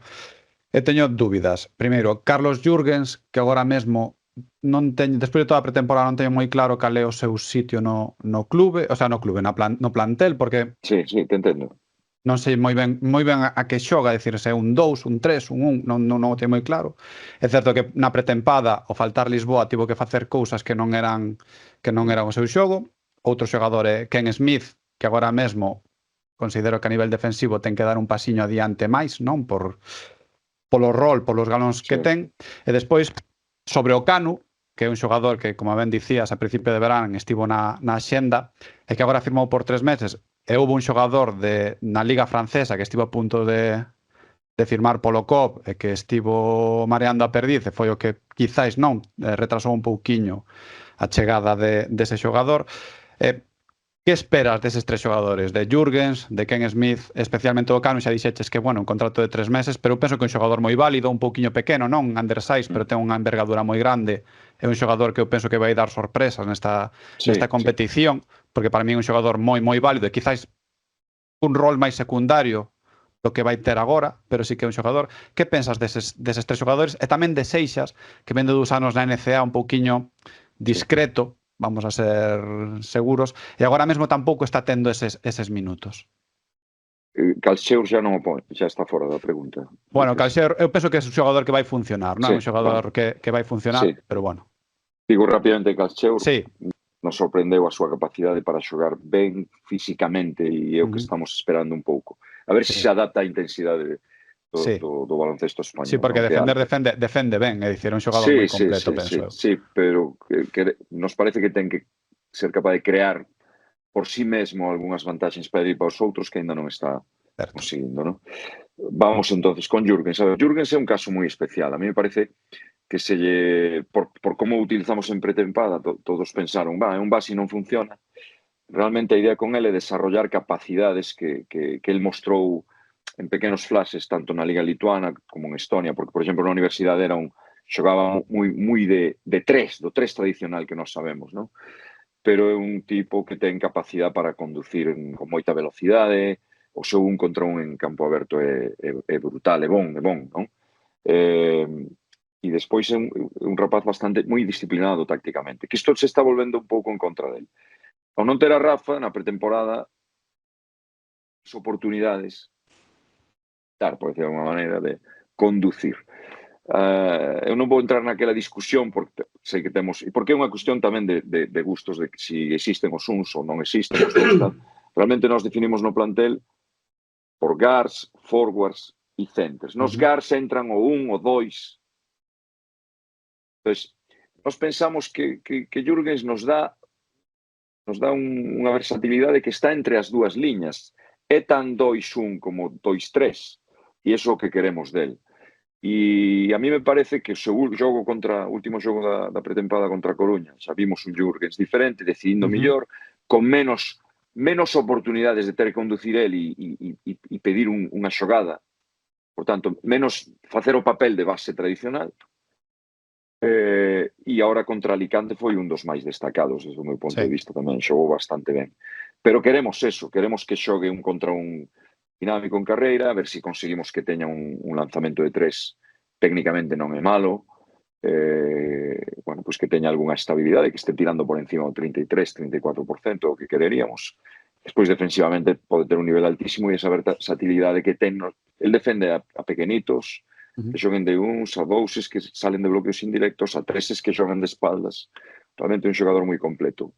O maior handicap, e por eso me estou estendendo con el. E a mí me advertiu o meu querido Moncho Fernández, que xa adestrou a lituanos e a letóns.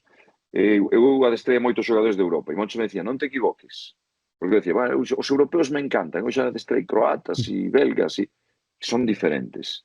E me decía, cuidado, que estos son diferentes, os bálticos son diferentes. Necesita padrones moi rígidos, non? E nós non xogamos así en España. Vou dar un exemplo rápido. Imagina que lle explicamos, ahora, chegaches ao ataque e tú podes empezar con unha bola mano a mano con a esquina, se é un bon compañeiro que ves que podes conectar con el. Pero se o poste ven de último, podes xogar un pick and roll con o poste. E se realmente ves que hai un espacio para penetrar, penetras. E que teño que facer? Te estou a dar 3 opcións. Cualquera das 3 sirven. Sí, coach. E qual é a que eu teño que facer? Carlos, eu te estou a dar 3 opcións. Por tanto, ninguna das 3 vai ser mala. A que decidas máis rápido é a mellor, entendes? Sí, cual teño que facer? Entonces tamén, se calhar un dos problemas de Jürgens sou eu, que igual teño que entender que é un xogador ao que teño que dirixir con ordens máis precisas, máis directas e a veces reducir o abanico de opción. É que eso foi o que se lle viu, non, na pretempada. Quizás que ese amasamento de bola son quizás dudas, non? De non saber moi ben ata onde ten que ir, claro. Sí, repensar. O Moncho dixo que podía xogar early pick and roll, pero aquí está Calchor na esquina e eu podía facer handoff con el. Pero agora chegou o Romaro de último. E a mí me parece que son estes procesos que, caramba, isto é traballo, non? É a miña responsabilidade. Eu teño que ser capaz de que isto funcione, non? Magia non consigo facer. A mí me gustaría facer isto en 4 semanas, pero igual teñen que ser 2 meses, non? É a nosa realidade. Vamos a Kenton Smith. Bueno, eu estou preocupado. Primeira vez que o digo públicamente, estou preocupado, porque vimos un xogador, analizamos un xogador que aínda non nos deu cousas que sabemos que el ten.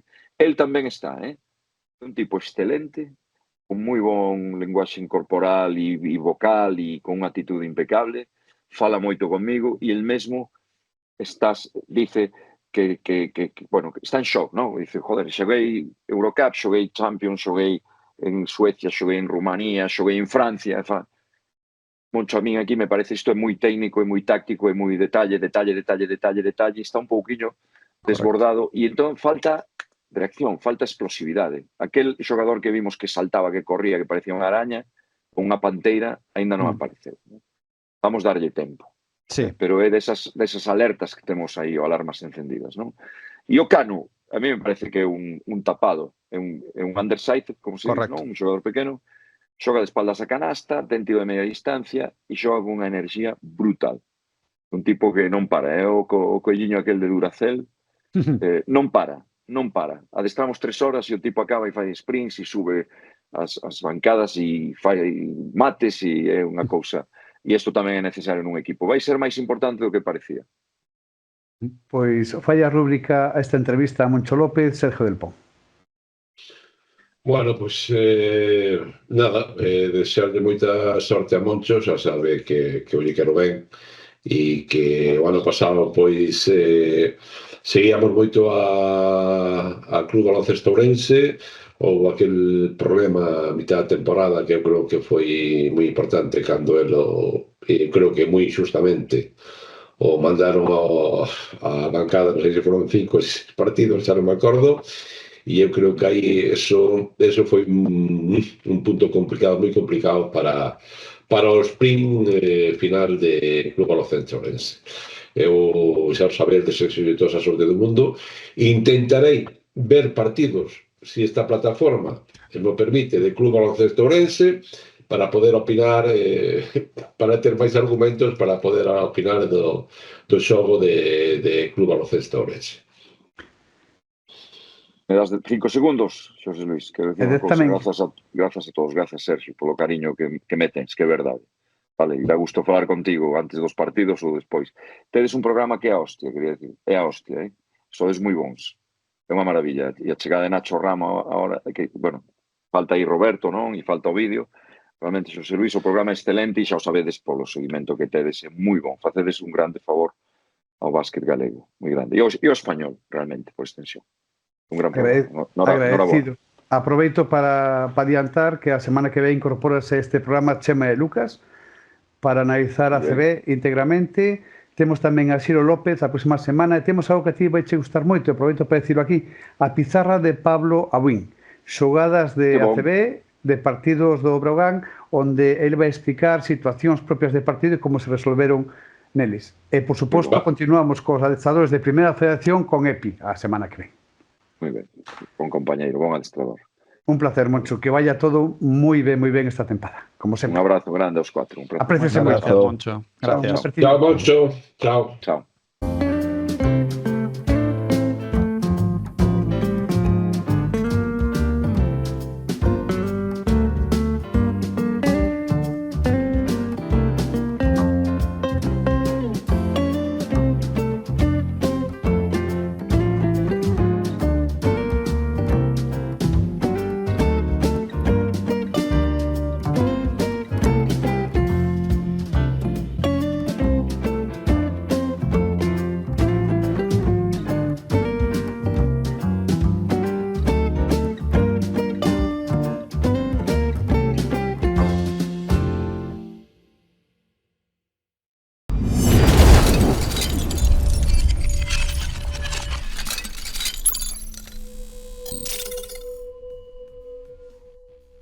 Pois a primeira laretada de Primeira Federación, intuindo, como falamos con Moncho, o que pasou nos partidos. Menorca 9-7, 7-7 Monbus, Sergio, que podemos decir?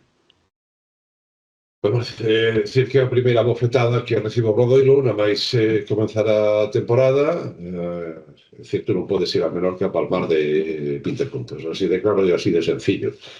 E a pesar de que Menorca pode ser dunhos equipos tapados este ano nesta competición, ten unha línea exterior de tiradores excepcionais, como se viu no partido, que lle anotaron 18 de 31, así unha barbaridade Menorca, pero o Obradoiro non pode encaixar 97 puntos fora do xa. Se encaixa 97 puntos, o máis normal é que perdas. É dicir, estaba mostrando o que eu falaba cando falábamos da ACB, de que a pretemporada sí é a pretemporada, pero a pretemporada marca xa o que pode ser a temporada e sobre todo o inicio da temporada.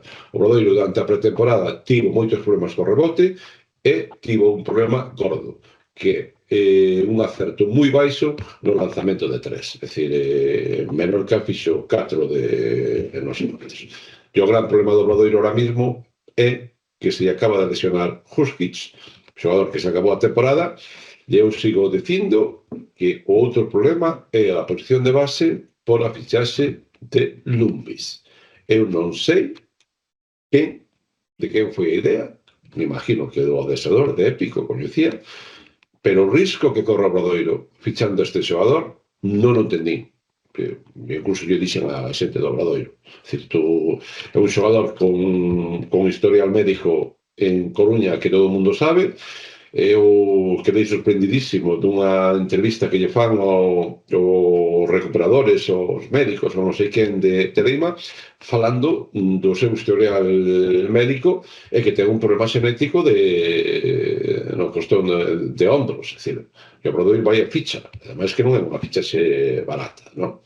Ademais co condicionante de Leo Westerman, que tamén ten un historial médico moi complicado, pero bueno, este ano está, por lo menos no pasado xogou moito tempo, xogou ben, e este ano está sendo dos mellores. E o Obradoiro está nun problema gordísimo, porque non sei o nivel económico que pode ter, porque Huskic é unha fichaxe moi cara, que non vai a ter no que queda da temporada, e volver, si se recupera ou cando se recupera Lumbis, ten unha ficha extracomunitaria por gastar, eso si o fixeron ben a principio de temporada, e ver que é o que vai facer. Eu falei hoxe con xente do Obradoiro, me dixeron que aínda non fixera ningún movimento no mercado, que tiñan que reunirse, tiñan que ver cal era a situación para empezar a buscar un pivot.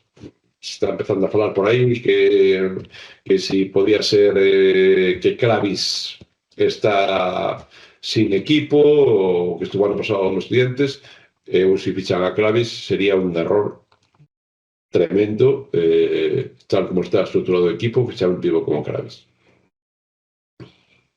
Bueno, a mí o partido non o puden ver, porque evidentemente como falaba de tal, pero aseméllame moito ao que vía o ano pasado aquí en Coruña, ¿no? Nos equipos que dependían moito do acerto exterior, ¿no? Sergio, é dicir, xogan moito sobre a línea, dependen moito do acerto exterior, e se non ten acerto exterior, claro, encaixa moitos puntos, e se te vas un partido por riba dos 90 puntos, pois tens que meter 2 máis que eles, ou 1 máis que eles para poder gañar, e claro, eso implica ter moito acerto sobre todo desde a línea, non? Se non tes acerto e ao contrario te mete e atrás non estás ben, pois acabas pagando, claro. Sí, porque ademais do pouco que se podía ver do partido, cando chegaba, é dicir, ten un xogador que come 2 años que nesta categoría, cada vez que recibe dentro e echan valor dentro, fai muitísimo daño, pero a Obradoiro que foi incapaz incluso de xogar con 2 años. O mellor foi Cheguren, un xogador que ven a cumprir un rol de moi determinado no equipo, de adestramentos, de aportar dureza, de axudar no rebote. Creo que foi, en cuanto a números e tal, foi mellor do equipo. Eso demostra que o equipo, eu xa o vi na pretemporada, e me entraron moitas dúbidas. Eu xa o comentaba noutra tertulia, noutro faladoiro, non me gusta fazer ese tipo de comparacións de non sei se será un equipo de nomes e non de homes, entonces eu creo que un segundo proxecto con esta pasta, se non rula, a cousa pode estar periaguda, Eu vexo que o Obradoiro está repetindo erros do ano pasado, sinceramente. Eu penso que é un plantel descompensado, outra vez, completamente. Súmase o que Husky, que tiña ser un xogador determinante, rómpese, 33 anos, olvídate de Huskic. Penso que volve ter como unha especie de match ball para acertar e comezar a recompoñer este plantel mal feito, porque outra vez é mal feito. E ao final, que xogadores de segunda liña destaquen máis que xogadores que teñen ser titulares, chama a atención, non? Entón, pois, non sei se por velo dende abaixo, non? Porque nos no COP estamos vendo as cousas desde outra perspectiva, pero vexo que o Obradoiro, agora mesmo, tal e como xogou outro día, non é favorito, nin ese transatlántico que se busca na primeira FEP. Sí, bueno, eu espero solamente a incorporación, pero que non poden esperar xa. Porque te empezas a poñer con menos 2 con relación a Palencia, Estudiantes e Coruña, e ya está jodido. Claro, non hai que ver o ano pasado xa biches, chegaron ao playoff con 3-4 derrotas, é dicir, é que entón tú que tens que ver é que ten que entrar Brito e ten que entrar Anderson. Teño moitas dúbidas sobre a fichaxe de Anderson, moitísimas dúbidas con este xogador de internacional por Suecia, bom rendemento en Bilbao, pero eu creo que ese 4 que busca, ou que me imagino que busca Obradoiro, ese 4 aberto con unha boa porcentaxe no lanzamento exterior e caso de no rebote, quero ver. E se estos dous, hombre, Brito, que non funcione Brito, pois xa sería un desastre, non? Pero estos teñen que incorporar moi rápido e empezar a xogar o equipo. Decíades antes, ¿no? Que queda esa ficha extracomunitaria aí que seguro que é o momento ahora de paliar a situación e ir ao mercado a polo que sexa, vamos. Pero sí é certo que, bueno, que ten que buscar un xogador con experiencia e que claro, senón vai a ter que arriscar moito na súa parte. Pero estamos en setembro. Estamos en setembro e queda pouco colgado agora mesmo, que hai que ter cuidado. Sí, é un momento que dices tú, vou esperar a descartes NBA, descartes de equipos que este é un momento, pero o que dice Andrés, hai que esperar, tens que esperar, non sei, máis avanzado quizás o mellor de outubro ou así para este tipo de fichaxes, pero o Obradoiro pode esperar. Hai que pensar a situación económica do Obradoiro despois do despropósito do verán, que non imos falar deso, desa rescisión, e agora Huskic cunha ficha alta, canto carto hai para traer un extracomunitario, é dicir, tens que traer un xogador diferencial e que meter billete bo. Eu creo que a situación non sei cual será, pero a situación é complicada. Eu podo imaginar o cabreo de Raúl, porque é unha conversación privada que tuve este ano con él en canto a problemas físicos de xogadores, dixo que non quería volver fichar un xogador bueno, con antecedentes de lesións, etc. De feito, non ficharon a un dos obxectivos, era Polaite, o que estuvo en Breogán, pero non ficharon porque viña dun cruzado e aínda non volveu a xogar ou non tiña esa competición encima para ver se respondía ou non. Entonces, eso sei no certamente que me dixeron que por eso non ficharon, por exemplo, a Polai, pero por eso non entendo de Lumbis. Por eso é que me extraña. Imos, Sergio, a cambiar as caras, que temos unha vitoria. 6-3-7-9 do Leima na pista do Guipúzcoa, Nacho. Bueno, pois un partido que a priori, bueno, era destos que a min eu señalaba como partido trampa, ¿no? Porque creo que tamén eso, a pesar de que había moi pouca información de Guipúzcoa, de se ver a pouco en pretemporada, entonces, bueno, xurxían aí unhas dúbidas, pero o primeiro cuarto do Leima eu creo que foi moi bo, marcou aí moito ritmo, moito uso de más, unha defensa moi intensa que bueno, que ahogou moitísimo sobre todo a línea exterior de Guipúzcoa, aproveitou a coller aí unha ventaxa que despois con moito oficio foron capaces de manexar, ¿no? Guipúzcoa facía goma, intentaba aí acercarse, puxose a 5 ou 6 puntos aí con un Corsantia que eu creo que foi o mellor o que mellor do equipo contrario, pero o Leima, xa digo, con moito oficio foi capaz de aguantar aí o tirón, nos dous últimos minutos, pois eso, o cansancio, e despois iso tamén magullouse tamén Corsantia, desapareceu da cancha, pois, bueno, eu creo que esos 16 puntos pois falan ben as claras de intensidade que puxo o equipo e, bueno, a primeira vitoria para o Leima. Eu vexo como a continuación da pretemporada boa que fixo o Leima, non? Cando faz as cousas ben dende inicio e as cousas van moi rodadas, é dicir, eu penso que dos tres galegos penso que estamos de acordo que foi o máis en forma durante toda a pretempada, máis consistente durante o xogo, no paso dos minutos, e despois hai que recoñecer que tedes un entrenador que é espectacular, que a min Carles Marco encántame, pareceme que desta nova fornada de entrenadores é un xogador como... Bueno, xogador, acordome no Manresa, que xa nos fixo un 8,58.000 veces no COP, como adestrador, ven de fora tamén, trae cousas interesantes de fora, está aplicando, para min, Coruña. Sí, e ven de facer cousas interesantes. Andrés, o día 14 estará neste programa Carles Marco. Xa fago reverencia porque é un entrenador que é unha das miñas debilidades. Eu non o coñezo como adestrador, pero decir, como xogador, creo que ademais igual ya retransmitín algún partido. Eu, cando vin a Leima xa pretemporada, xa o falamos, non sei se aquí, porque tamén ando en outros leadas destas, para min Leima é o gran favorito de o ascenso directo. Porque ademais, se te fijas no partido de onte, primeiro, deixa o equipo contrario na súa casa en 63 puntos. A hostia, 63 puntos. E despois ves o reparto de minutos que ten Leima e se moven todos entre 23 foi o máximo que vai xogou. 14, 22, 23 puntos e tal. É dicir, ten un mal día no aspecto anotador Cuevas, que creo que non fai ningún punto, pero despois ves o rol, ves a relación de anotador de Leima e é todo moi equilibrado. E pois ten que é o xogador crack para esta competición, que é Mencía. É dicir, un xogador, para min eu xa o seguía en ACB, é un xogador que aquí marcas diferencias, é un auténtico animal. Hubo momentos aí donde Guipúzcoa intentaba acercarse, que sí que fixo un par destas de coller o rebote defensivo costa a costa, que tiñan que colgarse tres encima del, e ainda así era capaz de ter moita ventaxa física, ¿no? Cando sale en bote, en transición moi rápida, é moi difícil de parar, no pasillo central saca moita ventaxa, ¿no?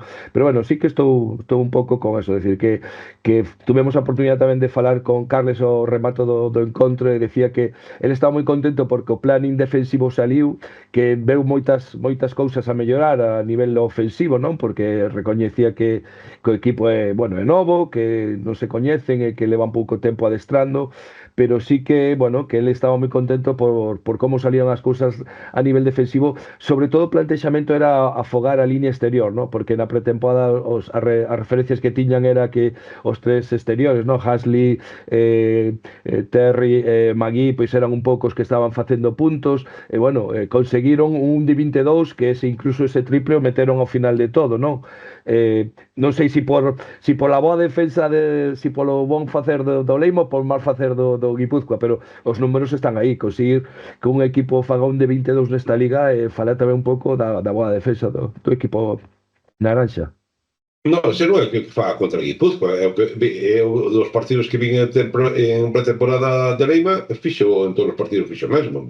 Salen, van a afogar o rival, van a defensa presionante, a veces as rotacións defensivas que fan se me parece un pouco a Valencia, que tamén pegan e pois ten unha calidad, é que dicir, tú metes a Caio Pacheco e a Cuevas, a cada cual máis perro. Sí, moito uso de mans, sobre todo, non? A mí me sorprendeu de que fan moito uso de mans. Hai un momento incluso que parece que lles penalizan as faltas, non? Tian ten que sentarse moi rápido, Jacobo tamén enseguida se carga con dúas faltas no primeiro cuarto, pero bueno, creo que ao final eso aumenta moitísimo ese nivel, e ao final, bueno, fan co listón tamén do arbitraxe, pois, bueno, permita máis contactos e fai que sacan máis beneficiados, claro. Imos rematar, rapaces, este bloque ca quiñela rapidiña. Lema, Coruña, Limerca, que comeza a xornada. Sergio? Lema, Coruña, a Limerca, Oviedo. Vitoria para? Lema, hombre. Pero por chosca, ademais. Sí, eu creo que nos pondrán dificultades, pero creo que xogar aquí na casa vai ser unha motivación por xogadores. Un para o local. Lema, sen dúbida, eso non. Bombús, Cantabria? Vitoria con bus sería hostia, entonces ya non quero saber o que podía pasar, que viña a Cantabria e chega a Ninsar. Sí, eu tamén creo que pois eu penso que vai sufrir. Sí, que vai a sufrir, sí, pero...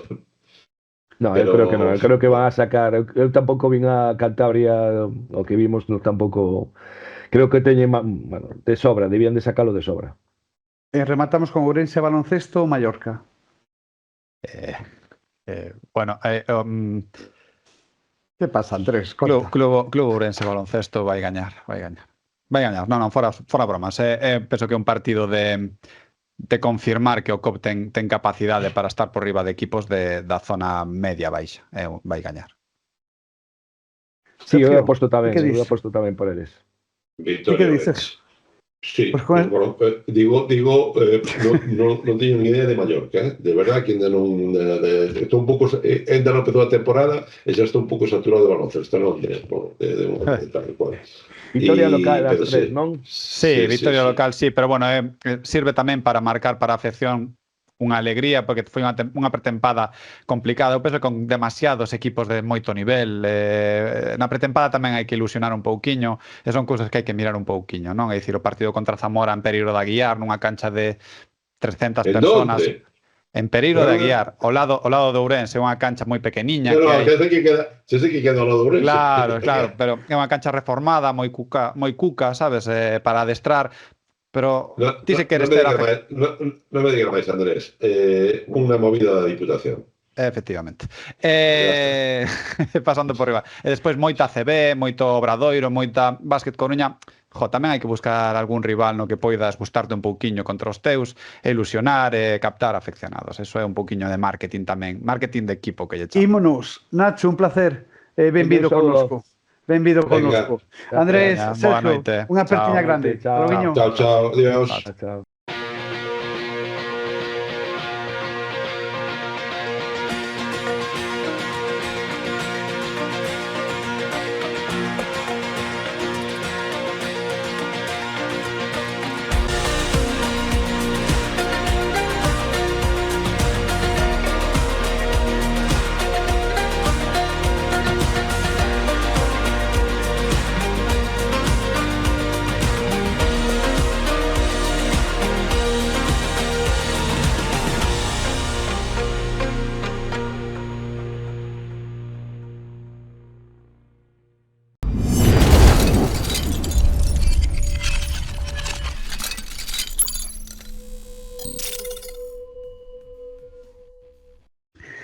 Pois continuamos, o gallá todo vaya un pouco mellor na primeira FEP.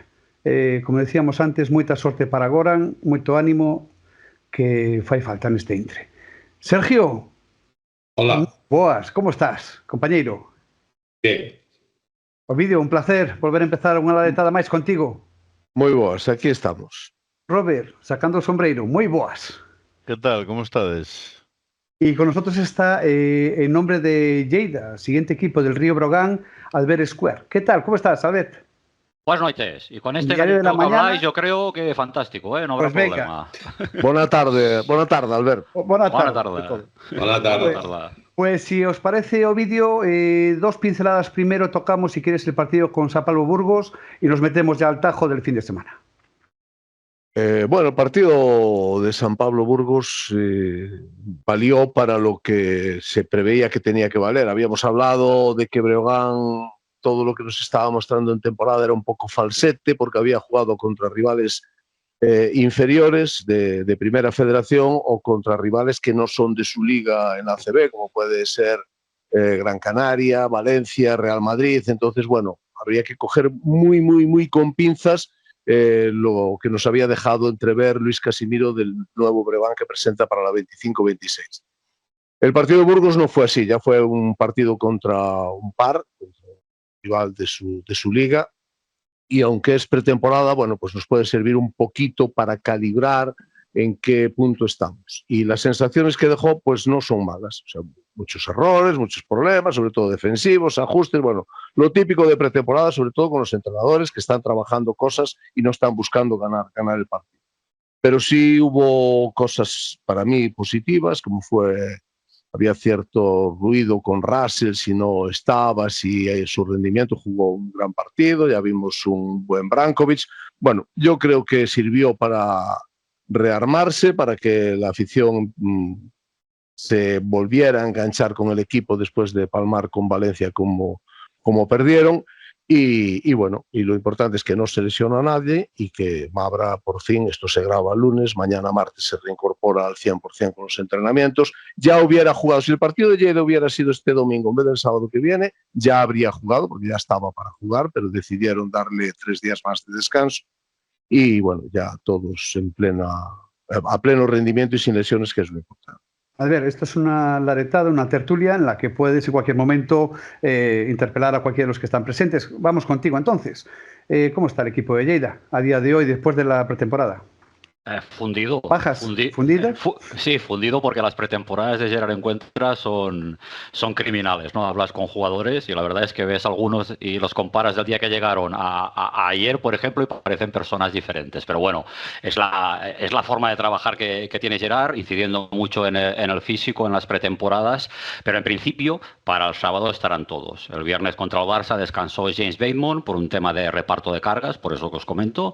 Y no estuvo tampoco Cameron Krutwig, que estaba con un proceso vírico, pero en principio sí que estará para jugar el sábado, con lo cual tocamos madera, en principio todos bien. Chicos.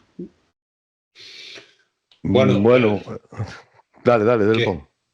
Primeiro, non faltes aos de inferior categoría, jogadores de primeira LEP, xa sabemos que temos que sufrir esta...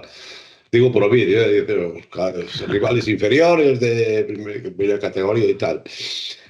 Tamén vai por ti, Roberto. Faltou o Leima, xa cho digo. Bueno, bromas aparte. Pero, a ver, que por centrar, a primeira FEB é unha categoría inferior á ACB? Sí, joder, sí. Vale.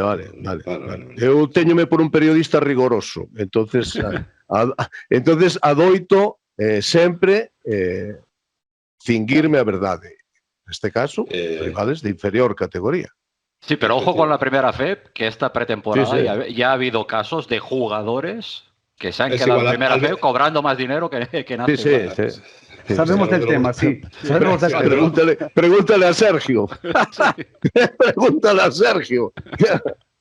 Mira, en Vigo o partido do Breo contra San Pablo Burgos, efectivamente un partido de pretemporada, un partido que vería a parte positiva, que foi o de Darío Trezniak, é dicir, a fichaxe de Andriuch o espabilou, porque sabe que aí pode ter competencia e pode incluso quedar fora do roster, é complicado, pero sobre todo a chegada de Andrius, pois de Andrich, perdón, fixo como subiu o nivel dos adestramentos, polo que me contaron, e despois bueno, o partido, pois o visto na pretemporada, o papel que vai xogar Brankovic neste equipo e a situación que teñen coa lesión de Mabra. No vídeo tú eres moi optimista, eu non sería tan optimista de que Mabra este en Lleida. Hombre, pode estar, pero con 4 semanas de baixa e empezar a entrenar co grupo, podemos ser 3 ou 4 de sesión de adestramento.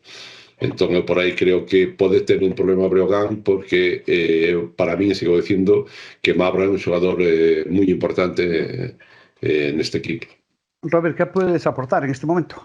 Bueno, en realidade, se me deixades, e máis aproveitando que está un de Lleida aquí, pois vamos a falar un pouco do equipo, no? Do Lleida. Eu creo que ten moita experiencia, é un equipo con moita experiencia. O mellor era o que estaban a buscar, non? Nesta segunda tempada na volta a CB, con xogadores que saben competir, con Eijin, con Walden, con Xurna. Logo teñen moita versatilidade defensiva nas alas, gústame moito con Ágada, con Paulí, que pode axudar moito, poden cambiar distintos bloques para intentar frear distintos equipos, ¿no? Distintas posibilidades exteriores. E logo es que ten unha fiabilidade moi boa fora, sobre todo cando sale Xurna, ¿no? Como falso 4 tirador, ou como Bateman, que foi un xogador, eu creo que diferencial, non? O ano pasado, cando chegou.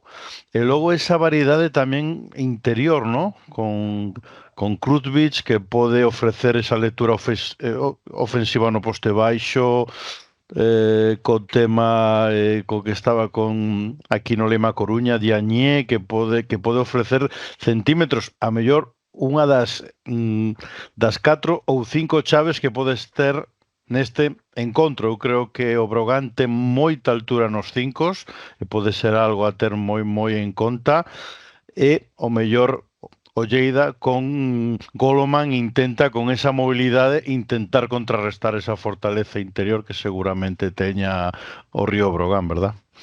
Sí, la gran diferencia de Lleida respecto al año pasado es lo que comentas, ¿no, Roberto? El año pasado, fíjate que empieza la liga con solo 3 jugadores que venían de ACB, que eran Paulí, que era Oriola y que era Machen. Es cierto que Brople había jugado hacía 2 temporadas, Hasbrook hacía 15 años en Alicante, y este año es al revés. Solo Agada y Zorix debutan en la Liga Endesa. El club ha dado un paso adelante presupuestariamente, ha subido un 10%, el presidente hablaba de un mínimo de 5,2 millones de euros de presupuesto, aunque ya sabéis que esto de los números son muy móviles, y se ha dado un paso adelante. Yo creo que tenemos 3 posiciones muy bien cubiertas. En el 2, Bateman es el referente, el MVP, el jugador mejor pagado de la plantilla, el tío que nos salvó el año pasado, no nos engañemos, llega cuando el equipo que amenazaba ruina, y él nos da ese salto de calidad. El complemento perfecto de Caleb Agada, que es un poco a suplir esa garra, esa defensa, ese esfuerzo, ese ADN Gerard Encuentra que teníamos con Rafa Villar. En el 3, que además hay 3 cupos, yo creo que Paulí también es uno de los referentes. Millán Jiménez llega cedido por Valencia, entiendo que es para que acabe de dar el paso definitivo para demostrar que puede ser jugador ACB. Y Mikel Sanz, que relación rol-rendimiento para mí ha sido de lo mejor de la pretemporada. Y en el 4, que en los equipos de Encuentra es una posición vital, Shurna y Ejim, no hace falta que os cuente nada. A partir de aquí, yo las dudas son las mismas que las del año pasado, aunque los nombres son diferentes. Es en el 1, Corey Walden no es un 1 puro, y Zorix, bueno, es el base suplente de la selección letona, debuta en ACB, y veremos cómo se adapta a la nueva categoría, a la nueva liga, ¿no? Y veremos sobre todo si es capaz de impregnarse de este ADN Gerard Encuentra que hacía referencia antes, ¿no? De no bajar nunca los brazos, de ser peleón, de correr todo, de lucharlo todo. Bueno, y dentro es cierto que tenemos 3 5 que son muy diferentes, pero yo Krutwig, yo lo siento y le quiero mucho, y es uno de los héroes del ascenso, pero es que defensivamente yo no le veo defendiendo a ningún 5 de la liga. Es un 2-0-5 pelado, físicamente tampoco es nada del otro mundo. Entonces, bueno, en ataque sí que es verdad que con él es como si jugases con 2 bases en pista, pero me despierta dudas. Y en el caso de Diaña y Golomán, bueno, pues veremos cómo lo rota Gerard Encuentra. En esta pretemporada pocas pistas hemos tenido, porque, por lo que os comentaba antes también, del tema físico y de la tralla que les da al técnico, pues como mucho los jugadores estaban 16-17 minutos en pista, pero veremos cómo funciona. Y en función de cómo nos salga el 1 y el 5, de esta capacidad de Zorix de integrarse en la liga y de esta capacidad de poderse combinar los 3 5 tan diferentes que tenemos, pues pasarán buena parte de las opciones de futuro de este equipo, bajo mi punto de vista. Ovidio, Francis Alonso quizás capítulo aparte en la pretemporada, ¿no? Sí, bueno, creo que al vernos nos entende ben. Vale. Sí, perfecto. Vale, pues entonces, porque una miña primeira intervención utilicei castellano, pero a verdade é que síntome máis cómodo. Sí, Francis foi un xogador que asumiu moitos galóns inesperados, porque non se contaba con esa irrupción e menos a ese curtoplacismo, sobre todo que tendo en conta a baixa de Kurucs, e non só o supliu, sino que, bueno, foi, sin lugar a dúbidas, o xogador máis destacado na pretemporada. Pero, bueno, xa sabemos que as pretemporadas son o que son. Isto empeza dentro dunha semana e haberá que ver como se desenvolve. Eu teño confianza en que vai ser esa posición de escolta entre Kurucs e el está perfectamente cuberta. Eu creo que no perímetro o Breogán non debería de ter excesivos problemas, ainda que Cook, a verdade, que non está no nivel que se agardaba del, sobre todo en anotación e a asunción de responsabilidades, de xogarse as bolas, buscar un contra un, bueno, pero, insisto, isto estamos vendo o que os adestradores queren que vexamos e non ten nada que ver co que están traballando os equipos. Bueno, eu creo que por aí non vai haber excesivos problemas. De cara ao partido en Lleida, eu estaba falando ahora dos interiores de Lleida. Breogán ten un debe no 4 ahora mismo importante, pero eu creo que o que ten que facer Breogán nestes momentos é facer valer a súa fortaleza no 5. Creo que no 5 ten un trío de xogadores que é dos máis importantes da súa liga. Da súa liga, un poquinho máis de media tabla para baixo, Brankovic, Sako e Apic, hoxe por hoxe, teñen que ser dominantes na Liga e por aí, e pola posición de base, que eu creo que Breogán ten tamén moi ben coberta, por donde deben de desequilibrar os partidos e por donde eu creo que vai tratar Breogán de que se xogue o partido de Lleida deste sábado. Sergio, abrimos el melón de algo para Albert. Nos jugamos un polvo a feira. Vale. Hostia, había entendido un polvo, digo, ¿dónde me he metido? Pulpo, vale. Dime, ¿cuál es la pregunta? No, para Sergio, ¿nos jugamos un polvo a feira? ¿Para quién gana? Sí, claro. Complicadísimo. Porque Lleida, ademais, é unha pista tremendamente... Xa de Lugo e quente, a de Lleida pois, é igual ou máis. E eu creo que este ano reúne un moi bon equipo Lleida. Non nos seguí na pretemporada, non vi ningún partido de Lleida, e polo que dice Albert, que, bueno, que van con moitísima carga de traballo, pero a min a pretemporada, nos últimos partidos de pretemporada, xa me indica como están os equipos. É dicir, son partidos de pretemporada, pero estar xa a 5, 6 días, 7 días de empezar unha competición. Eu creo que Lleida vai ser un equipo este ano a ter moi en conta. E para Breogán, ademais, ten un inicio de temporada complicadillo, porque ten que ir a Lleida, creo que ven Valencia, Zaragoza, Barcelona e Granada. Entonces, pero te pones pero posa pasta ou non posa pasta? Para que engaña. Eso. Lleida. Bueno, a ver, por estadística le tocaría a Breogán, porque el año pasado fuisteis uno de los pocos equipos a los que les ganamos los 2 partidos. Con lo cual este año... Bueno, yo creo que, hombre, el factor Barris es importante. Es cierto que la carga de trabajo ha sido importante también, pero bueno, ha tenido una semana limpia, ¿no? Es verdad que la última semana fue criminal porque se jugaron 3 partidos en 5 días, Liga Catalana, Bilbao, después el Barça. Pero también hay un detalle que añade presión inconscientemente, que sobrevuela sobre el Barris Nord, y es que el calendario de esta liga ha querido que de los 9 primeros partidos, 6 se jueguen en casa. Jaio Puigdemont el año pasado ganó el 70% de partidos como local. De hecho, fuera solo ganó en Lugo y en Granada. Claro, esto puede ser un arma de doble filo. Porque sí, el factor Barris es importante, pero jornada 1, Breogán, jornada 4, Granada. Que en principio, pues, bueno, son 2 de los equipos con los que se luchó el año pasado. Entonces, esto yo creo que añade un poquito de presión añadida, en el sentido de que el comodín de la cagada, con perdón, pues igual lo gasta demasiado pronto el equipo de Gerard Encuentra. Y yo tengo muchas dudas, porque a mí personalmente Breogán me gusta. Entonces, si me tuviese que jugar pasta, pues yo te diría que gana Breogán en la prórroga. Na prórroga. Axustas, pero venga axustado, O me dijo, imos cortando rabos ou non? A ver, é complicado. Lleida é difícil, xogar en Lleida máis difícil todavía. Que pode ir a favor de Breogán? O que acaba de apuntar. A carga de traballo. Lleida é un equipo moi físico, un equipo de moita presión. Entonces, bueno, entendo ou quero entender ou me gustaría entender que non van a estar de pernas como estarán dentro de un mes ou de mes e medio, e que isto lles vai costar máis. A chave para min onde vai pasar? Que Breogán sexa capaz de impoñer o seu ritmo rápido, de contraataques que fixo ao longo de toda a temporada. Breogán leva unha pretemporada que, se non me lembro mal, pode que algún sí, non baixou de 90 puntos de anotación en ningún partido. A Breogán hai que ganarlle a puntos. Entonces, con Mirsic había que gañarlle defendendo, porque isto vai ao revés. Entonces ten moito volumen de tiros, é un equipo que ten ataques rápidos, todo o mundo mete, hoxe mete un, mañá mete outro. Si me tuvera que xogar pasta, penso que Breogán, non sei se na prórroga ou non, pero Breogán pode gañar este partido.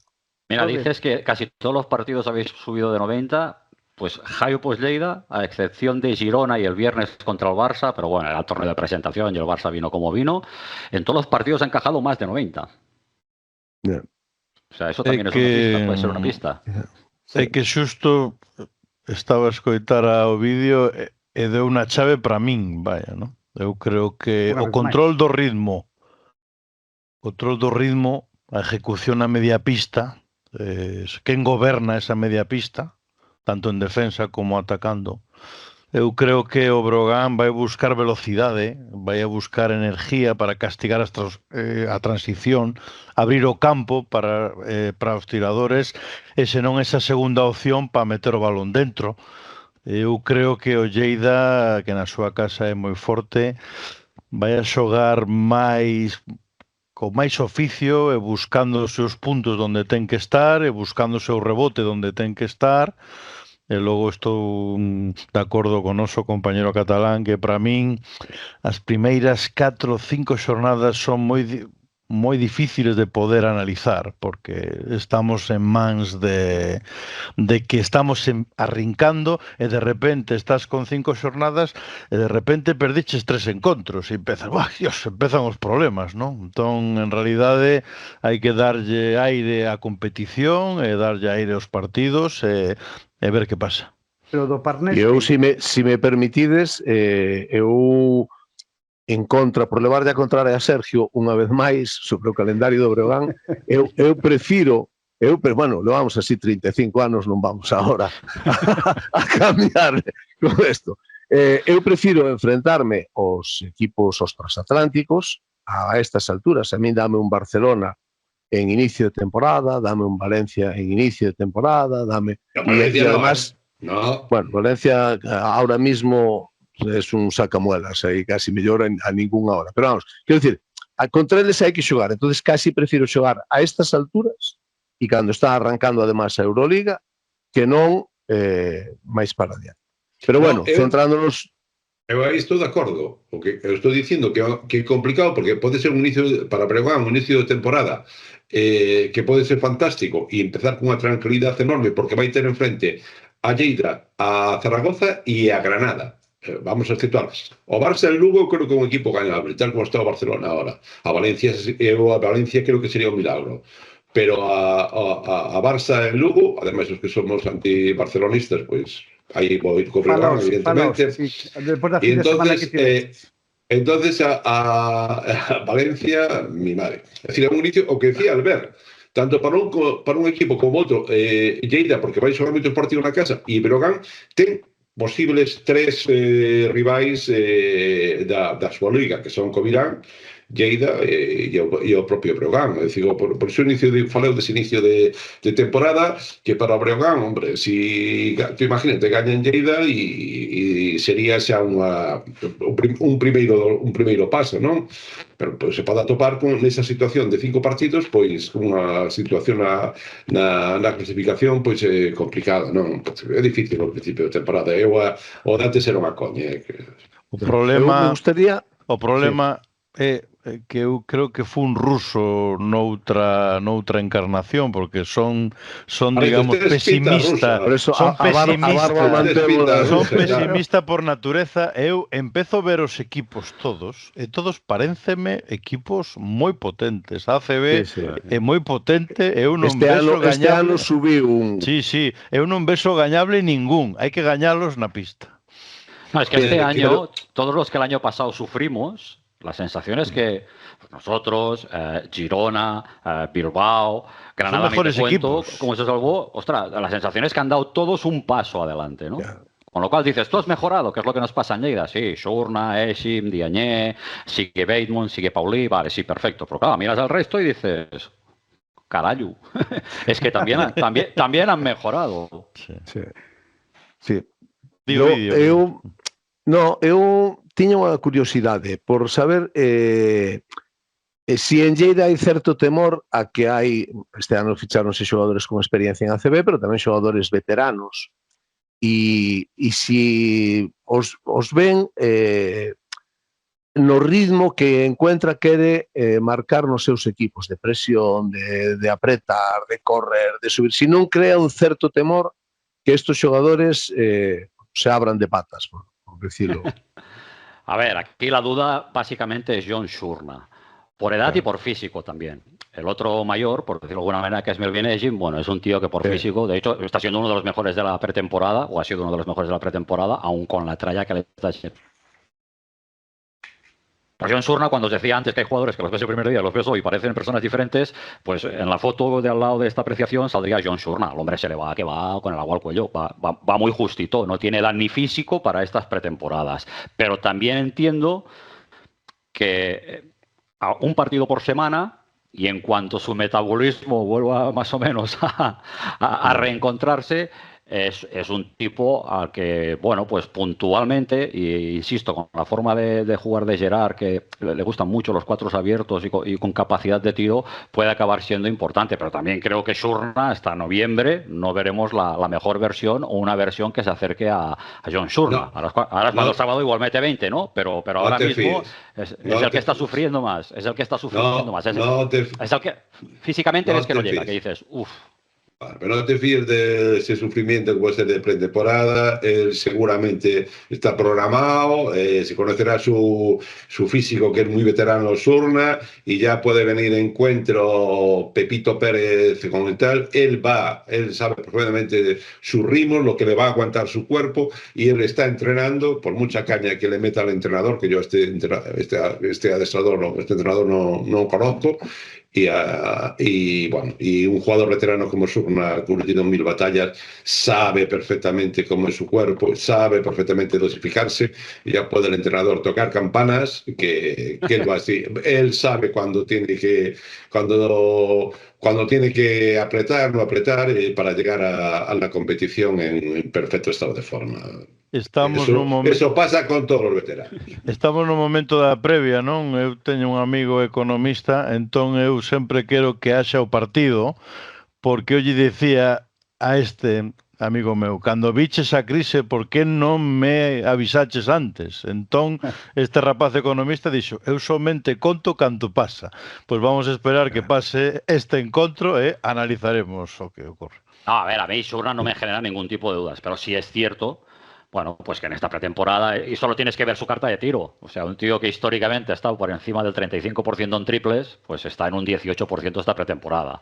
¿Por qué? Pues porque la mayoría seguramente los ha tirado cuando no le llegaba prácticamente oxígeno al cerebro, ¿no? Y entonces, bueno, no me genera ninguna duda. La única que digo es a ver cuándo podremos ver la versión que esperamos de John Surna, porque tiene que ser un tío importante. Imos rematando, rapaces. Sí, eu teño deixar para rematar por decir, compartir os puntos donde se vai xogar este partido, donde creo eu que se vai desequilibrar. Lleida claramente superior no 4 a Río Breogán. Breogán aí ten un burato realmente importante a estas alturas. E eu creo que moito vai pasar pola defensa de Kurucs sobre Batman. A capacidade de sacrificio do letón é coñecida, e por aí pode pasar bastante a sorte deste partido. E eu creo que pode ser unha das chaves, que señan capaces de paralo, e que os bases, a ver que dupla de bases e quen de impoñer o ritmo do partido. Imos rematar, pero non te escapas, Robert, que ti non dixeches onde xogabas o Pulpo. Bueno, é certo, Albert dixo que o Brogan non deu vencido o ano pasado o Lleida, entón fai xa moitos anos. Oriol Paulí. Entón eu creo que o Brogan terá que xogar moi ben, moi forte, estamos a dicir as chaves, como sempre. Eu creo que pode ser un partido igualado, porque eu vexo un equipo con maior dirección de xogo e máis se xoga Mabra, ese vai ser un tema importante, donde seguro Luis incidirá. Creo que vai ser apretado e que pode gañar calquera. E como teño poucos cartos despois do Brao, non me vou xogar nada. No. Sergio, facías un gesto aí cando falaba de Mabra. Nada, mellor calado. Mellor calado. Quedou en sexto, a cousa quedou en sexto, non outra cousa. Estás pues máis guapo así, sí. Robert, deixámolo aí, o vídeo deixámolo aí, Sergio, deixámolo aí. Albert, gracias por estar connosco, espero que máis ou menos nos entenderas, é un placer que estiveras aquí.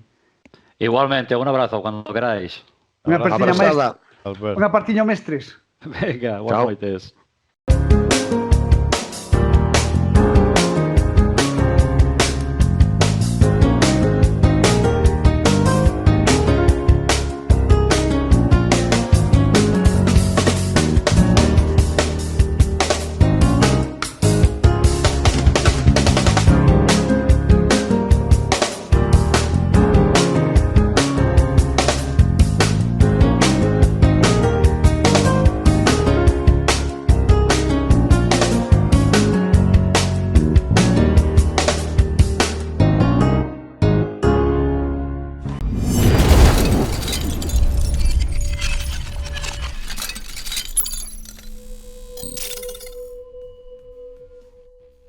Pois rematada esta primeira, por fin, laretada do Río Brogan, seguimos, en este caso, con Gonzalo Iglesias, miembro de administración, como ya sabéis, de Ourense Baloncesto y a la vez responsable del área social del mismo. Gonzalo, un placer recibirte de nuevo en esta nueva temporada. ¿Cómo estás? Muy buenas tardes y muchas gracias una vez más por darnos la oportunidad de poder contar todo nuestro proyecto en vuestro programa. Pues si te parece, comenzamos un poco viendo lo que está sucediendo en esta pretemporada, aunque acaba de comenzar la misma, ¿no? La comparativa de socios con la campaña anterior, con la 2024 en el club orensano, ¿cómo está? Sí, la verdad es que de momento estamos contentos por cómo está respondiendo la afición en cuanto a la campaña de socios. Podemos decir, sin tener números exactos todavía, que prácticamente ya estamos en el mismo número de socios del año pasado, pero del año pasado a final de temporada. Durante la temporada pasada hicimos 2 o 3 campañas durante lo que fue la temporada y nosotros creemos que una vez que acabe este año, esa temporada, vamos a estar por encima, bastante por encima de lo que fueron los datos del año pasado. Por eso podemos decir que estamos contentos por cómo está respondiendo la sociedad orensana en cuanto a hacerse socio del Club Orense Baloncesto. Pero en este mismo momento, principios de octubre, la temporada pasada, ¿cuántos socios teníais? Nosotros ahora mismo debemos estar, ya sobrepasamos los 1.500 socios, debemos estar cerca de los 1.600 y yo creo que el año pasado, por estas fechas, debíamos estar en 1.300 y pico, 1.400. El objetivo que nos marcamos este año es llegar a la cifra de 2.000 socios a lo largo de toda la temporada y en ello estamos trabajando. Por cierto, como miembro del Consejo de Administración, reiterar lo que le hemos dicho hace un ratito a Moncho López. Un nuevo año más prorrogable de contrato. Yo creo que un acierto, ¿no? No, Moncho va a estar hasta el 50 aniversario del club, 2 años más. Nosotros confiamos plenamente en Moncho, creemos que tenemos uno de los mejores entrenadores que hay en la categoría y estamos muy contentos de que el club y Moncho puedan llegar a un acuerdo de renovación por 2 temporadas más. Bueno, un año más, ¿no? Un año más. Realmente fue prorrogación de un año más. Fue prorrogación de un año más porque ya tenía un contrato por 2 años, efectivamente. Está haciendo estamos intentando construir un proyecto a medio plazo y prueba de ello es que hay una serie de jugadores jóvenes que tienen ya contrato por 2 o 3 años, con lo cual eso creo que demuestra que hay un proyecto de cara al futuro. Hablando de eso, de proyecto, historia del club, 47 años y ha llegado el equipo femenino. Cuéntame un poquito cómo se ha engendrado esto. Pues sí, la verdad es que estamos muy contentos y muy satisfechos. Es algo de lo que veníamos hablando hacía 1 año y pico ya. Nosotros consideramos que un club con esta historia, con 47 años de historia, era el momento de que ya tuviéramos un equipo femenino. Aparte, todo el mundo sabe que Ourense es tierra de la cual salen grandes jugadores de baloncesto. Tenemos 2 jugadores en la selección española absoluta y luego en todas las selecciones españolas de categorías inferiores también hay presencia orensana.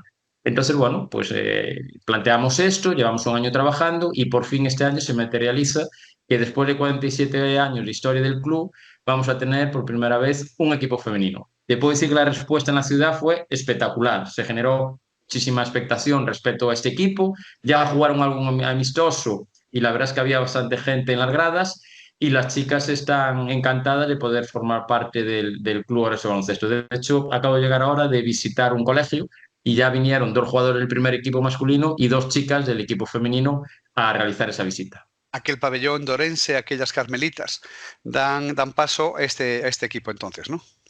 Sí, no, bueno, en Orense ya hay gente, tanto en Orense como en la provincia, que lleva muchos años trabajando el deporte femenino. Carmelitas, Allariz, Blanco Amor. Bueno, Allariz sí es otra historia, claro. En canteras. Hay muchos equipos que hay que decirlo, hay que ponerlo en valor, que llevan mucho tiempo trabajando el baloncesto femenino y nosotros creemos que tenemos que dar ese paso en colaboración también con otros clubes con los cuales estuvimos hablando. ¿Con el objetivo? Pues con el objetivo de que en un par de años el equipo pueda subir en diferentes categorías y, ¿por qué no?, estas grandes jugadoras que están ahora mismo jugando por España adelante, en un futuro no puedan acabar jugando en el equipo femenino del Club Orense Baloncesto. Ya te digo que la iniciativa, tanto a nivel de redes, medios de comunicación o en la propia calle, generó una gran expectación y nosotros estábamos sumamente satisfechos de poder contar con ese equipo femenino. Pues vamos ya, si te parece, con el área social, de la cual tú eres responsable. Estamos, a día 30 de septiembre, y empieza un trimestre, creo que con muchas actividades, ¿no? Además de lo que ya lleváis hecho. Sí, nosotros es otra área de la cual nos sentimos sumamente orgullosos. Llevamos 3 años trabajando fuertemente en tener un área social potente. Y la prueba de ello, por ejemplo, te puedo comentar que este viernes fue la patrona, por ponerte un ejemplo, luego te contaré otro tipo de actividades. Este viernes fue la patrona del Centro Penitenciario de Pereiro y el Ministerio de Interior le dio al Club Orense de Baloncesto la medalla de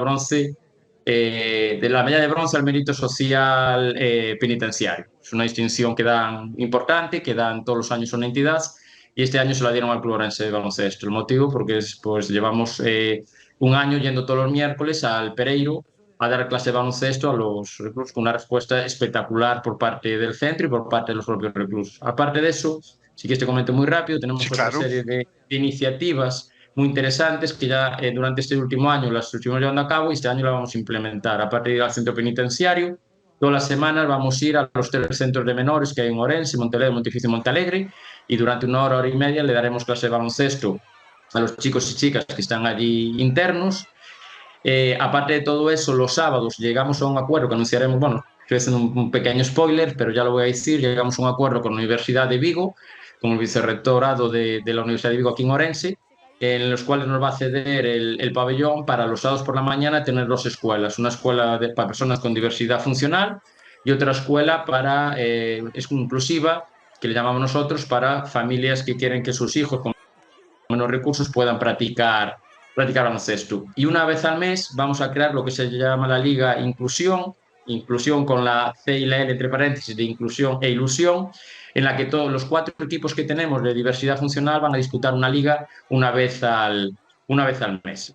A esto le sumamos que también vamos a, en colaboración con el voleibol de Orense, sacar o dar clases de sitting ball, que es una modalidad de vóley donde la gente juega desde el suelo, y continuaremos con todas las visitas que estamos haciendo. De hecho, ahora vengo de una, como te comentaba, a todos los colegios de la ciudad y la provincia, a todas las asociaciones con las que colaboramos en Orense, que son más de 17, desde Cruz Roja, Provivenda, Isiñas, Panas, hasta un número de 17, y también estamos creando sinergias con los otros clubes de otros deportes de la ciudad y de la provincia. Nosotros consideramos, y es algo que siempre repito y soy muy pesado en eso, que un club como es el Club Orense de Baloncesto, que recibe dinero de las instituciones, tiene la obligación de ese dinero revertirlo en la sociedad. Y por eso estamos, ya te digo, haciendo un trabajo muy potente desde nuestra área social, que igual digo que a lo mejor no tenemos el mejor equipo de la categoría, aunque el objetivo es jugar playoff y ascender. Yo creo que podemos presumir que tenemos las mejores áreas sociales de esta categoría. Ojito, acabas de decir, el objetivo del primer equipo es jugar playoff y ascender. El objetivo del primer... Ojalá... Acabo de escucharlo. No, el objetivo de esta temporada, de mi punto de vista, porque yo creo que aparte se está haciendo un trabajo, como te dije, estamos trabajando sobre un proyecto a medio plazo, no se está improvisando. Moncho tiene muy claro lo que quiere para este club, y el objetivo de este año yo creo que es jugar playoff.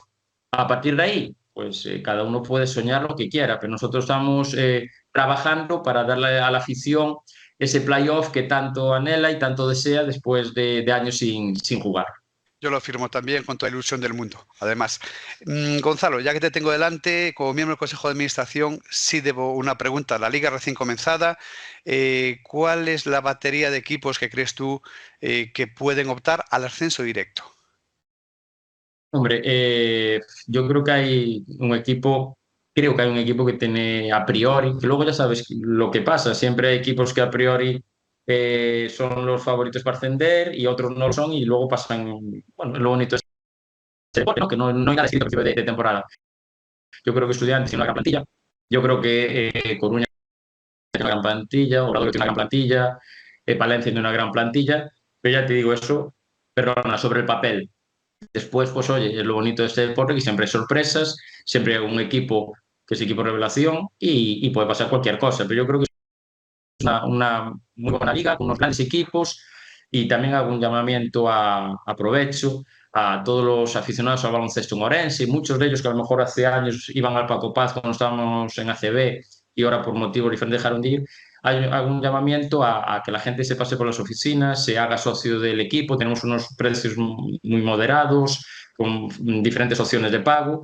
Y bueno, queremos convertir el Paco Paz en una fiesta, tanto dentro como fuera del campo, cada jornada que tengamos aquí en casa. Abriste el melón de la última pregunta que quería realizarte. Campaña de socios. Ahí está, lo que quieras. Sí, no, campaña de socios, ya te digo, estamos trabajando desde hace 2 o 3 meses. Este año hay una novedad también. Vamos a tener, después de mucho tiempo, también una grada de animación.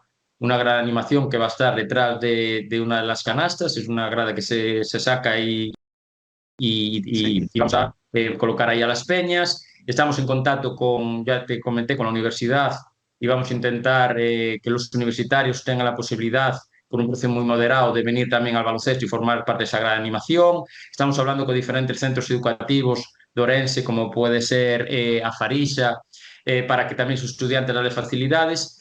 En resumen, lo que queremos es que la gente venga al Pazo, que el Pazo se convierta en una fiesta.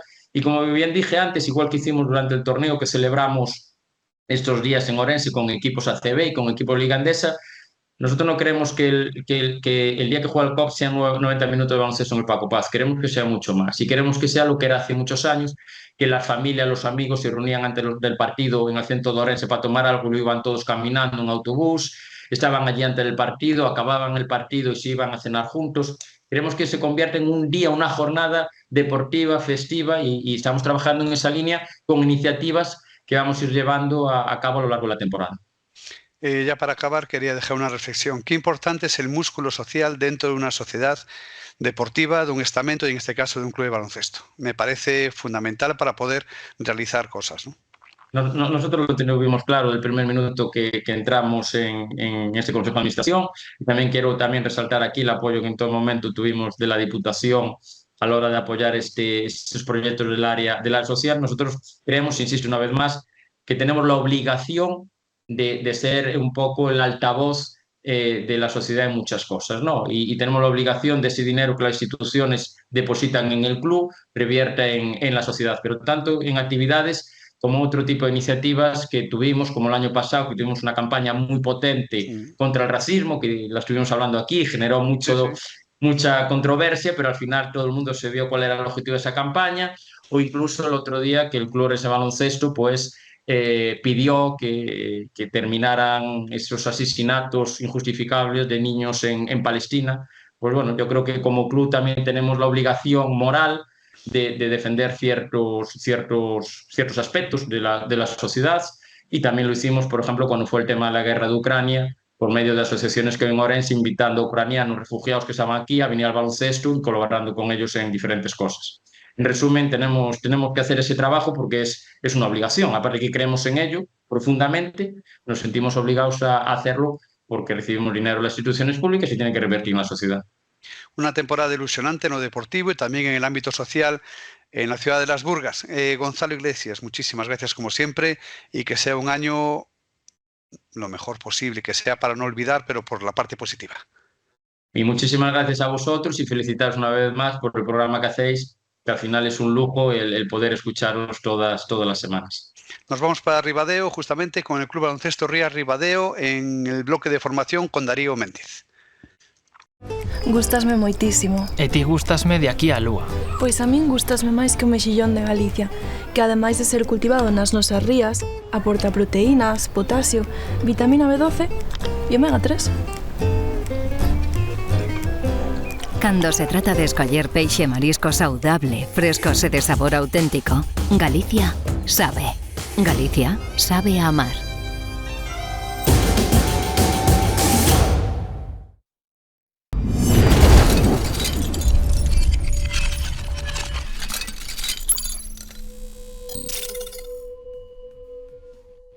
Pues viajamos del interior de Orense cara a la Mariña Lucense, en caso concreto a Ribadeo. Y con nosotros, como siempre, un año más, Darío, un placer inmenso. ¿Cómo estás, Darío? Hola, ¿qué tal? Buenas noches, José. Un placer inmenso. Y nos acompañan, en este caso, dos representantes de la Mariña importantes, sobre todo de Ribadeo. Es el caso de José Ramón Barbeito, presidente del Club Baloncesto Ría de Ribadeo. ¿Qué tal, José? Una vez más, ¿cómo estás? Muy bien. Todo muy bien por aquí. Y tenemos el placer de recibir a Dani Vega, alcalde de Amariña, en este caso de Ribadeo. ¿Cómo está? Gracias por estar con nosotros, Dani. Muy buenas. Pues muy buenas tardes. Primero quería agradecerte tu presencia, también poner en valor lo que está haciendo en concreto Ribadeo en cuanto a tema de baloncesto. Agradecimiento que es extensivo desde Julio Bernárdez, que me lo transmitió hace un ratito, sobre lo que estáis realizando ahí. Y quería un poco saber, para comenzar, cómo surge, ¿no?, el tema de la colaboración con la Federación Gallega, también a nivel de Federación Española. ¿Qué hormiguillo entró ahí para poder hacer esas convocatorias que estáis realizando en Amariña, en Ribadeo? A ver, nosotros lo primero que tenemos que hacer es, pues, dar las gracias a José, a todo el equipo de Ribadeo, el trabajo que está haciendo, que está desenvolviendo, porque sin ellos sería imposible. Las administraciones colaboran, las administraciones os ayudan y las administraciones evidentemente están para impulsar, pero sin que exista un brazo que te ayude, que colabore, que organice, que active a muchas personas y que las atraiga al mundo del deporte y concreto al baloncesto, pues oye, pues sería imposible. Por lo tanto, nosotros no tenemos gran mérito. El que tiene mérito es José y todo su equipo. Y quien tiene realmente mérito es todas las entidades deportivas de Ribadeo, todos los clubes, todas las asociaciones, porque la administración hace lo que tiene que hacer, es decir, cumplir con su obligación, que es colaborar económicamente, dar apoyo, dinamizar, evidentemente, pero nosotros tenemos que hacer lo que nos toca en estos años, que es trabajar, impulsar y dinamizar la vida deportiva de Ribadeo. Y yo creo que se está haciendo, pero porque hay una gran simbiosis perfecta, una simbiosis perfecta entre las entidades deportivas y el ayuntamiento, con el técnico deportivo, con el concejal y yo mismo, en lo que puedo. Bueno, pues nosotros estamos. ¿Y por qué se activa, digamos, Ribadeo en el mundo del baloncesto? Bueno, porque José es un especialista, porque lo ama, porque lo vive, y evidentemente cuando tú tienes una persona que vive una cosa y te ayuda, pues a nosotros nos ayuda muchísimo. Y por lo tanto, yo siempre digo, es más un entrenador que lo es, que vive el deporte, ya es una extensión del gobierno. ¿Por qué? Porque ayuda constantemente a Ribadeo, no al partido que gobierna, sino al gobierno local, al pueblo, y eso se nota mucho. Y cuando trabajamos todos en una misma línea, pues se fijan fuera, la Federación de Baloncesto, y viene Ribadeo y coge a Ribadeo como gran plaza, digamos, como un espacio para desarrollar toda su actividad. Recordad que Ribadeo tiene una solera dentro del baloncesto gallego muy importante y el salto de calidad nuevamente, selecciones nacionales, pero también entrenamientos de alto nivel de selecciones gallegas, de canasta grande y pequeña, ¿no, Dani? Para esta temporada. Sí. Por esta temporada y vamos a seguir impulsando. Bueno, después nos explica perfectamente José todo lo que se hizo a nivel autonómico, nacional e internacional. Por lo tanto, Ribadeo, cuando está siendo reconocida como un pueblo que está gestionando bien el deporte, pues es normal, pero no por el gobierno, repito, por todas las entidades. Y ahora que estamos hablando de baloncesto, porque hay una persona, hay un grupo de personas con José que lo viven, que pasan los días, porque yo paso por delante del pabellón, y están allí trabajando, impulsando, y eso, pues a un gobierno y concretamente a un alcalde, que José sabe lo que vivo yo la alcaldía y lo que vivo yo el pueblo, pues te vas para casa emocionado, porque ves los pabellones con luz, y eso significa vida, y eso significa dinamismo de un pueblo, y hay que seguir en esa línea, y nosotros vamos a seguir, ¿eh? Y bueno, pues yo doy las gracias todos los días por tener gente como José que impulsa, que te llama para decir, oye, y podemos tener actividad, y bueno, pues, y con iniciativas, y con ganas de hacer cosas. Bueno, pues es muy normal. Y el mundo del deporte tenemos que estar, porque todos necesitamos la práctica del deporte, pues para estar bien físicamente y porque también lo vivimos, y como en este caso José, que lo vive pues mucho. José Ramón, por referencias. Bueno, yo al final Me encanta el baloncesto, me encanta lo que hago, me encanta que, como dice Dani, haya luces en el pabellón y que haya muchos niños botando una pelota. También me gusta que hagan cualquier otro deporte, si no es el mío, que hagan deporte. Al final, todos sabemos que si están haciendo deporte, están haciendo cosas muy buenas.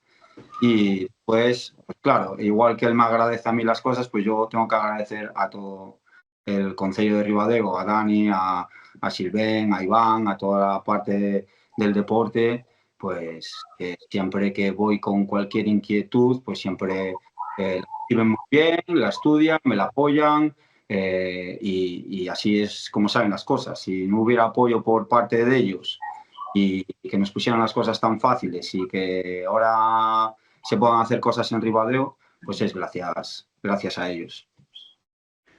Darío, antes de despedir a Dani, que tiene al alcalde, que tiene una agenda importante. Simplemente agradecer al alcalde el apoyo que le está dando, bueno, al deporte en general, pero concretamente al baloncesto por nuestra parte. Las instalaciones son magníficas. Me comentaba José que habíais logrado cambiar la denominación de los pabellones de nuevo y viejo, ¿no? El grande, ahora son el grande y el pequeño, ya no es el nuevo y el viejo.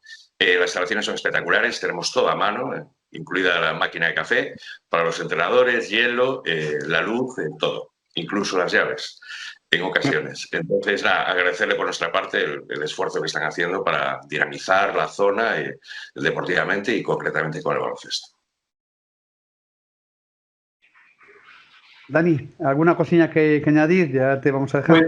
Pues mira, solamente por resumir, mira, yo vivo esto plenamente y lo disfruto, y ahora en estos momentos estamos haciendo obras en el pabellón más pequeño, no el viejo, ni el nuevo, ni nada.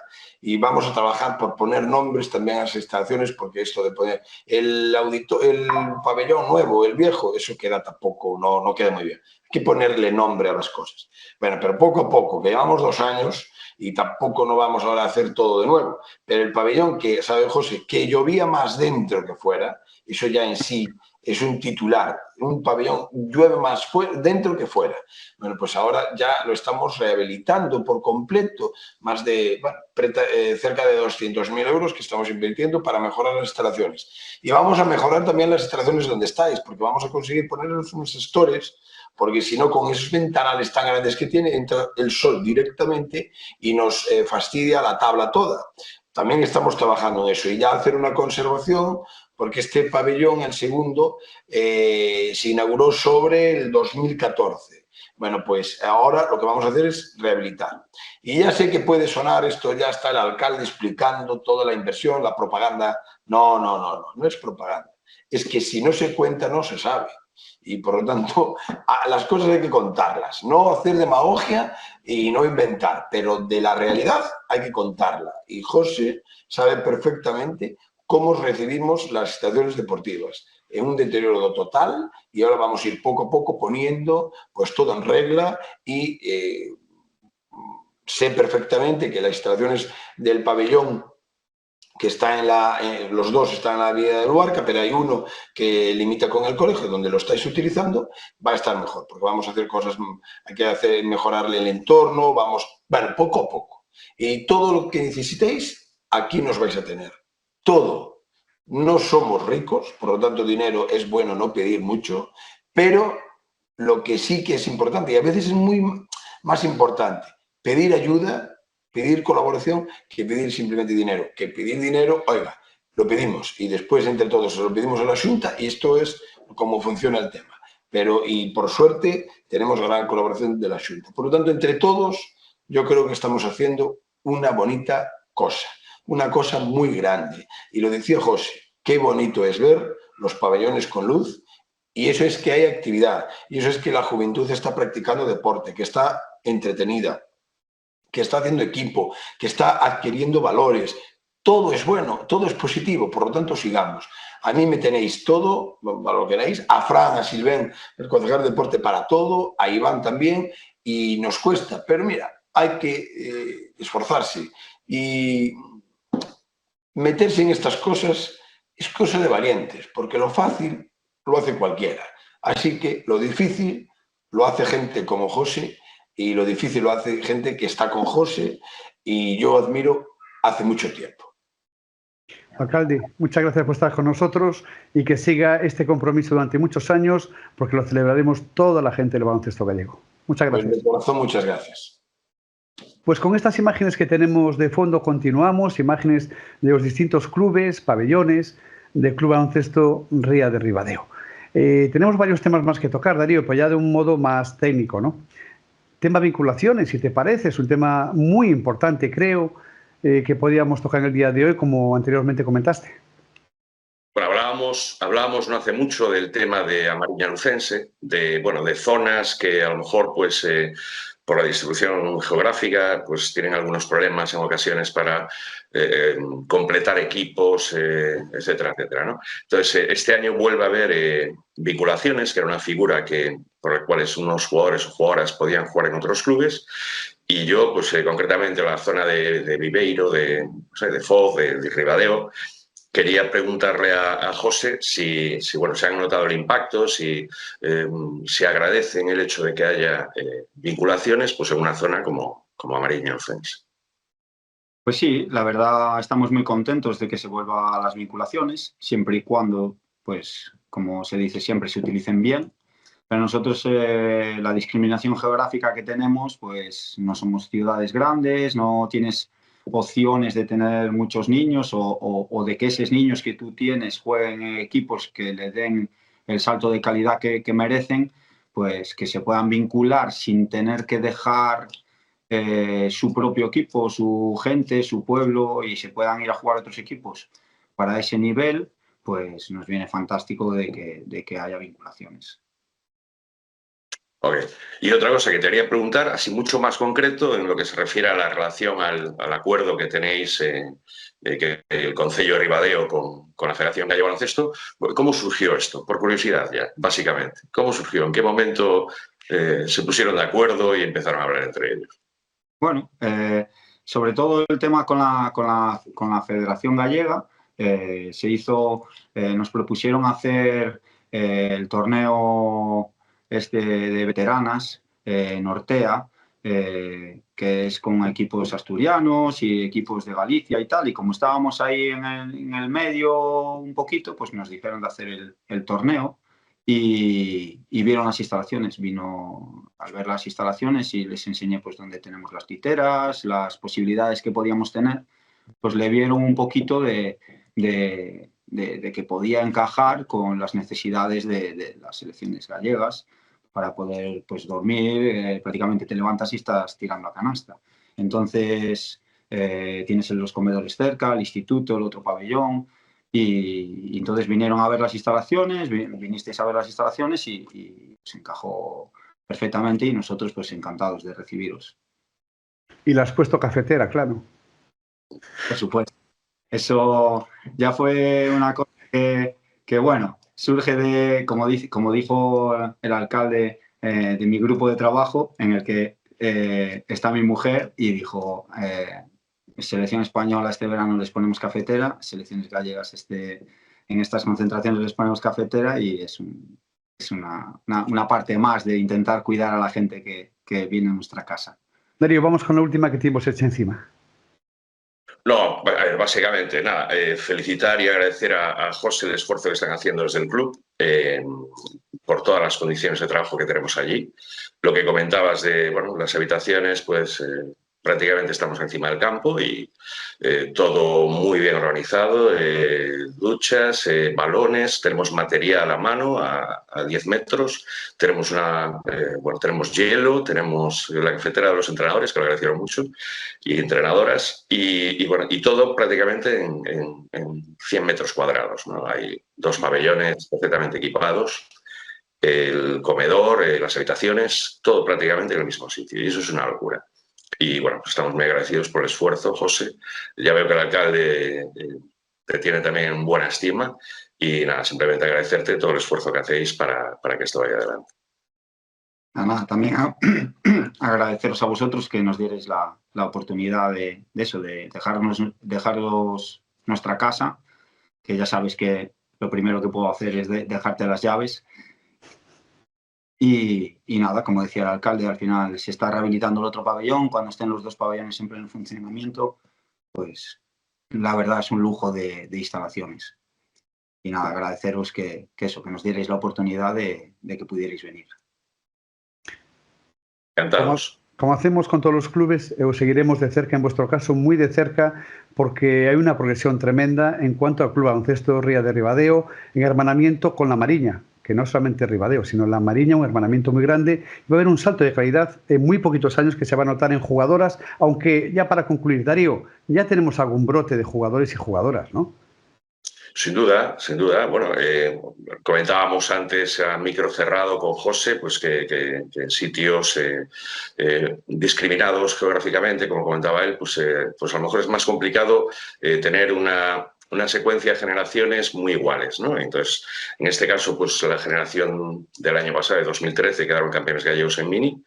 Este año me comentaba que van a jugar en preinfa, en la categoría preinfa, Liga Gallega.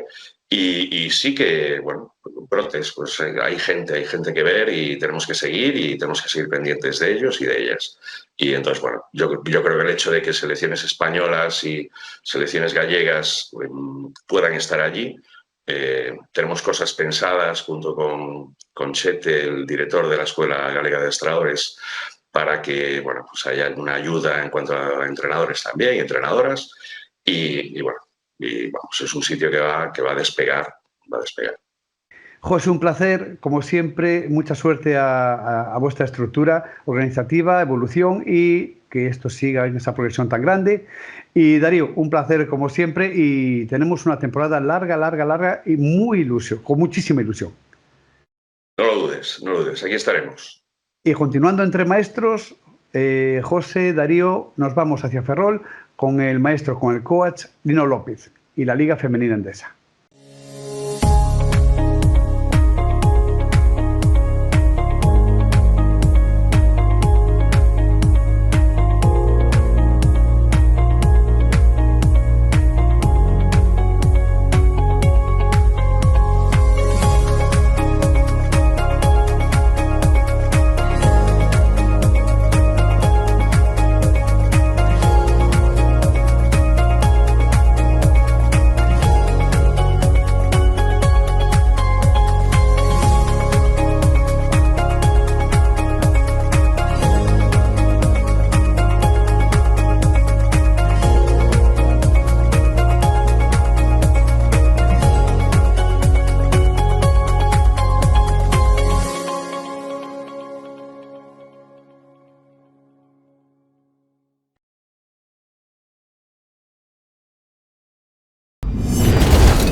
Pois continuamos sacando maniotas, en este caso no bloque de arbitraxe, maniotas que no seu momento se desapareceron. Dani, moi boas, porque a vosa pretemporada é un chiste, non?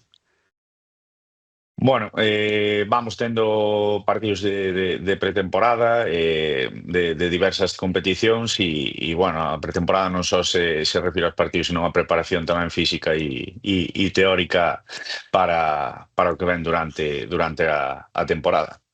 Falando desa pretemporada, temos connosco a Paula Lema. Moi boas, Paula, como estás? Hola, boas tardes, que tal? Bos días, boas tardes, non sei. Moitas grazas por estar connosco. Bueno, falamos de pretemporada, pero bueno, remataches o torneo a Copa Galiza e agora por terceira vez tamén en Huesca, non?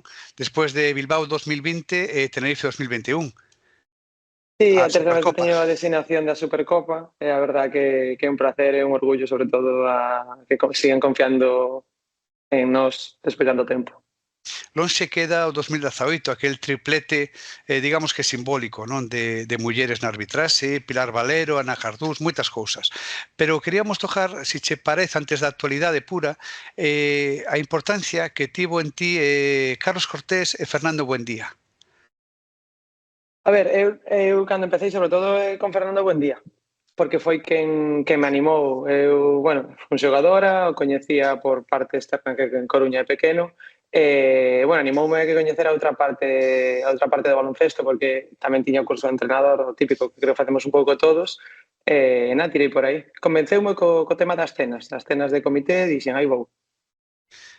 A rotura do cruzado a veces é unha maldición e outras veces é un paso para outras cousas, non? Non cabe dúbida. Bueno, dos, que levei os Sí, dous. a segunda. Dani, todo teu. Bueno, que decir, ao final Paula neste senso é un referente non só no arbitraxe femenino, que ao final tendemos a diferencialo cando non deberíamos, senón tamén no arbitraxe galego, con todo o que falamos, terceira designación de Supercopa, designacións en playoffs ano tras ano, Copa Princesa, Copa España, bueno, ao final para o arbitraxe galego é un luxo, tela tamén de referente, cada vez falamos menos de designacións ou de ter presente as figuras femeninas, pero necesitamos espellos, pois como pode ser, bueno, este fin de semana pois queda magnificado na figura de Paula, Laura e Iris, pero hai moito detrás e sempre é bon ter figuras presentes para que podan progresar os que serán os de mañá. Eu falo sempre de árbitros, non me gusta diferenciar, porque creo que a súa valía está totalmente fora de toda dúbida e está como árbitros, non como árbitro muller ou árbitro home. É que, Pablo, o papel da muller está totalmente normalizado, é que é un estereotipo que xa non existe, non? Realmente a día de hoxe.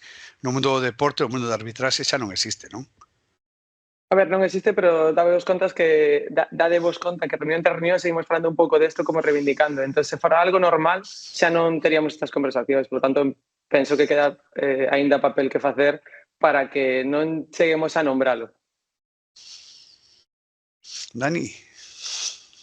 Claro, ao final a paridade ou a igualdade nese sentido conseguirase cando non teñamos que falar neste senso de diferencialo, de ter que potencialo, de unha absoluta figura de normalidade, ou ter que falar de que por ser home ou muller está totalmente normalizado ou é válido nun sentido ou noutro, porque iso debería estar fora de toda dúbida. Veñemos do bloque de formación co Club Baloncesto Ría de Ribadeo preguntando pola saúde do básquet, non? Na nosa comunidade. Paula, porque se lle pregunto a Dani é outra cousa, Paula, neste momento a saúde da arbitraxe en Galicia eu creo que está a un nivel moi alto, non? A ver, a nivel local creo que hai bastante, estáse traballando moi ben para que isto volva outra vez a resurgir un pouco e que teñamos máis canteira, pero sí que é verdade que a nivel España, a nivel campeonato, sempre estuvo moi representado o árbitro galego con moita calidade. Considero que o traballo que hai que mellorar, cousas, obviamente, como sempre, senón non iríamos a máis, pero que ahora estáse volvendo a traballar para poder darlle esa prioridade á canteira, esa prioridade a xente que comeza para que teña, pois os que estamos agora de referentes teñan un pouco, pois como para nos foi Cortés, como máis xente que está por aí, Dani Pazos, que agora xa está retirado, e máis xente que temos. Cancha do Baxi Ferrol, Malata, o Pazo Universitario en Lugo, dúas canchas donde o básquet neste momento é Liga Femenina Endesa, Magua, Celta de Vigo neste intre, non? Ti que viaxas moito demais polo mundo do básquet, dache, entendo que un pouco de pena que o Celta neste momento este en esa fase de intentar voltar á máxima categoría, non? A ver, a min sempre me gusta que haxa equipos galegos, obviamente, na élite, pero tamén digo que, sobre todo, xa non é que sexa o Celta, senón se é o que ten detrás o Celta, neste caso, vas ao pabillón do Celta está cheo, vas ao pabillón de Baxi Ferrol está cheo, entonces eu creo que a todos nos gusta, ainda que teñas que viaxar un pouco máis e sitios onde se viva o baloncesto de verdade. O Celta é un sitio deses. Dani, que actos temos aproveitando o momento para este próximo trimestre no mundo do arbitraxe galego? Bueno, aparte de xa haber realizado o clínico ou stage de pretemporada previo ao inicio de temporada, sempre nos encontramos nesta fase de temporada coa preparación dos árbitros autonómicos para o que son as ligas que de carácter autonómico e tamén pois os cursos de iniciación, dos cales, bueno, como pasou con Paula e como pasou con moitos outros, nutrímonos moitísimo de canteiras potentes, de equipos potentes, incluso de equipos de povos que ao mellor teñen un menor número de licencias, pero que colaboran coa captación do arbitraxe e, bueno, un grosso número non de novos árbitros e novos oficiais pois proceden de canteiras, de equipos que colaboran ou que, bueno, por A ou por B neses xogadores ou neses adestradores, pois despertan a benesa de probar no arbitraxe e de probar sorte no arbitraxe. Paula, xa case para ir rematando pola miña banda, logo xa Dani o que el desese, quería aproveitar un momento. Aquí sigue moita xente xoven este programa e quería que tiveras unhas palabras a xente que este dubidando, non? Si meterse no mundo da arbitraxe nesta tempada. A ver, eu sempre digo que hai que probar todas as partes do deporte. A todos nos gusta o xogar, e despois parece que é un pouco natural ser adestrador ou adestradora, pero considero que é unha parte bonita, é unha parte, sinceramente, eu sinto unha privilexiada por os grandes amigos que teño no arbitraxe, a nivel, xa te digo, a nivel estatal e todo, son dos meus mellores amigos e considero que fanse familias. É outra forma de comunicarse, obviamente, pero non estás día a día como se estuveras na mesma cidade, pero é bonito o viaxar, coñeces moitísima xente, moitísimos lugares, a verdade que a bagaxe que te deixa tantos anos de arbitraxe creo que non a podes conseguir nin con outros tipos de traballos, digámoslo así, outros tipos de hobbies, como querades nombralo. Entón, animar simplemente a probarlo, que por probar non pasa nada. Dani, pois tío broche final.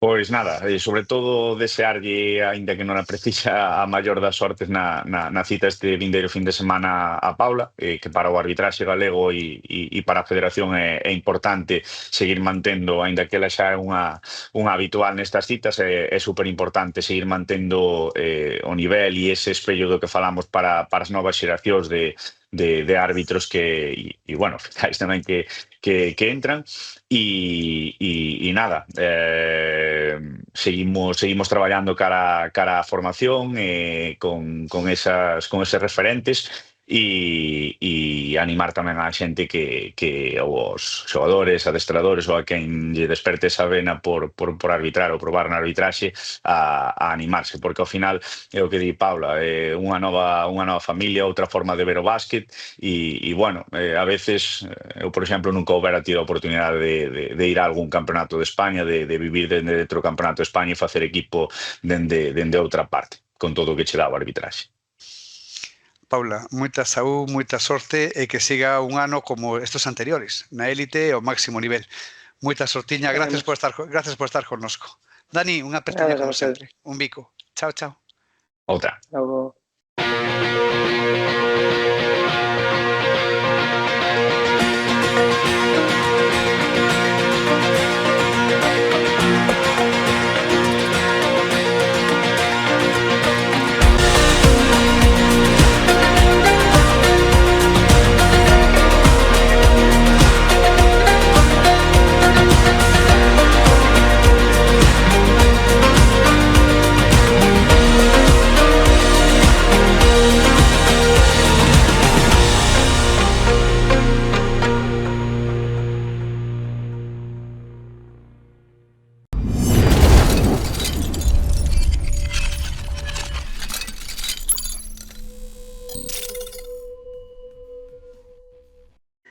Pues concluido el bloque de arbitraje con Paula Lema, por cierto, árbitra de la final celebrada en el día anteayer, el domingo, entre Zaragoza-Valencia, con victoria del equipo zaragozano.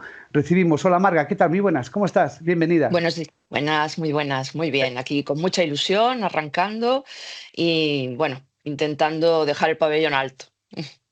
Recibimos con nosotros al flamante entrenador, una vez más flamante, del equipo ferrolano, a Lino López. ¿Qué tal, Lino? ¿Cómo estás? Hola, buenas, muy bien. Un veranito que mucha gente está descansando, pero otros como tú a full, porque recordemos que este equipo tiene 5 incorporaciones nuevas, ¿no? Trabajo de despacho, preparación de pretemporada, acabasteis Copa Galicia y lo que viene ahora, que hablaremos después de ello. Sí, bueno, los veranos siempre son muy intensos, ¿no? Sobre todo cuando tienes que hacer, bueno, muchas renovaciones, incorporaciones sobre todo. Pero bueno, contento con el trabajo que se ha realizado en verano. El año pasado para guardar, esta temporada es para guardar en los anales de la historia de la Malata, del baloncesto ferrolano, del baloncesto gallego y también del baloncesto español. ¿Has tenido tiempo para hacer un poquito de rebobine de todo lo que ha sucedido en la temporada o aún lo tienes demasiado fresco? Bueno, sí, la verdad que sí, ¿no? Cuando pasa el tiempo yo creo que le das mucho más valor a lo que se consiguió, ¿no? No solo a nivel de resultados, que es evidente que jugar un playoff, pero sobre todo en la competición europea, jugar una final de Eurocup, pues está al alcance de muy pocos, ¿no? Y después con el tiempo, cuando ves que esas mismas jugadoras a las que te enfrentaste están triunfando en la WNBA, son jugadoras de un nivel top mundial, dices, mira, nosotros a base de esfuerzo, pelea, un equipo humilde como el nuestro, pues fue capaz de competir a ese nivel, ¿no? Sin duda. Marga. Lino, qué placer arrancar contigo, un grande, nunca mejor dicho. Decía José que los veranos son movidos, pero para ti mucho más, porque también estás con la selección sub-19. Qué fantástico papel, ¿verdad? Lo habéis realizado allí y eso significa que hay futuro, ¿no?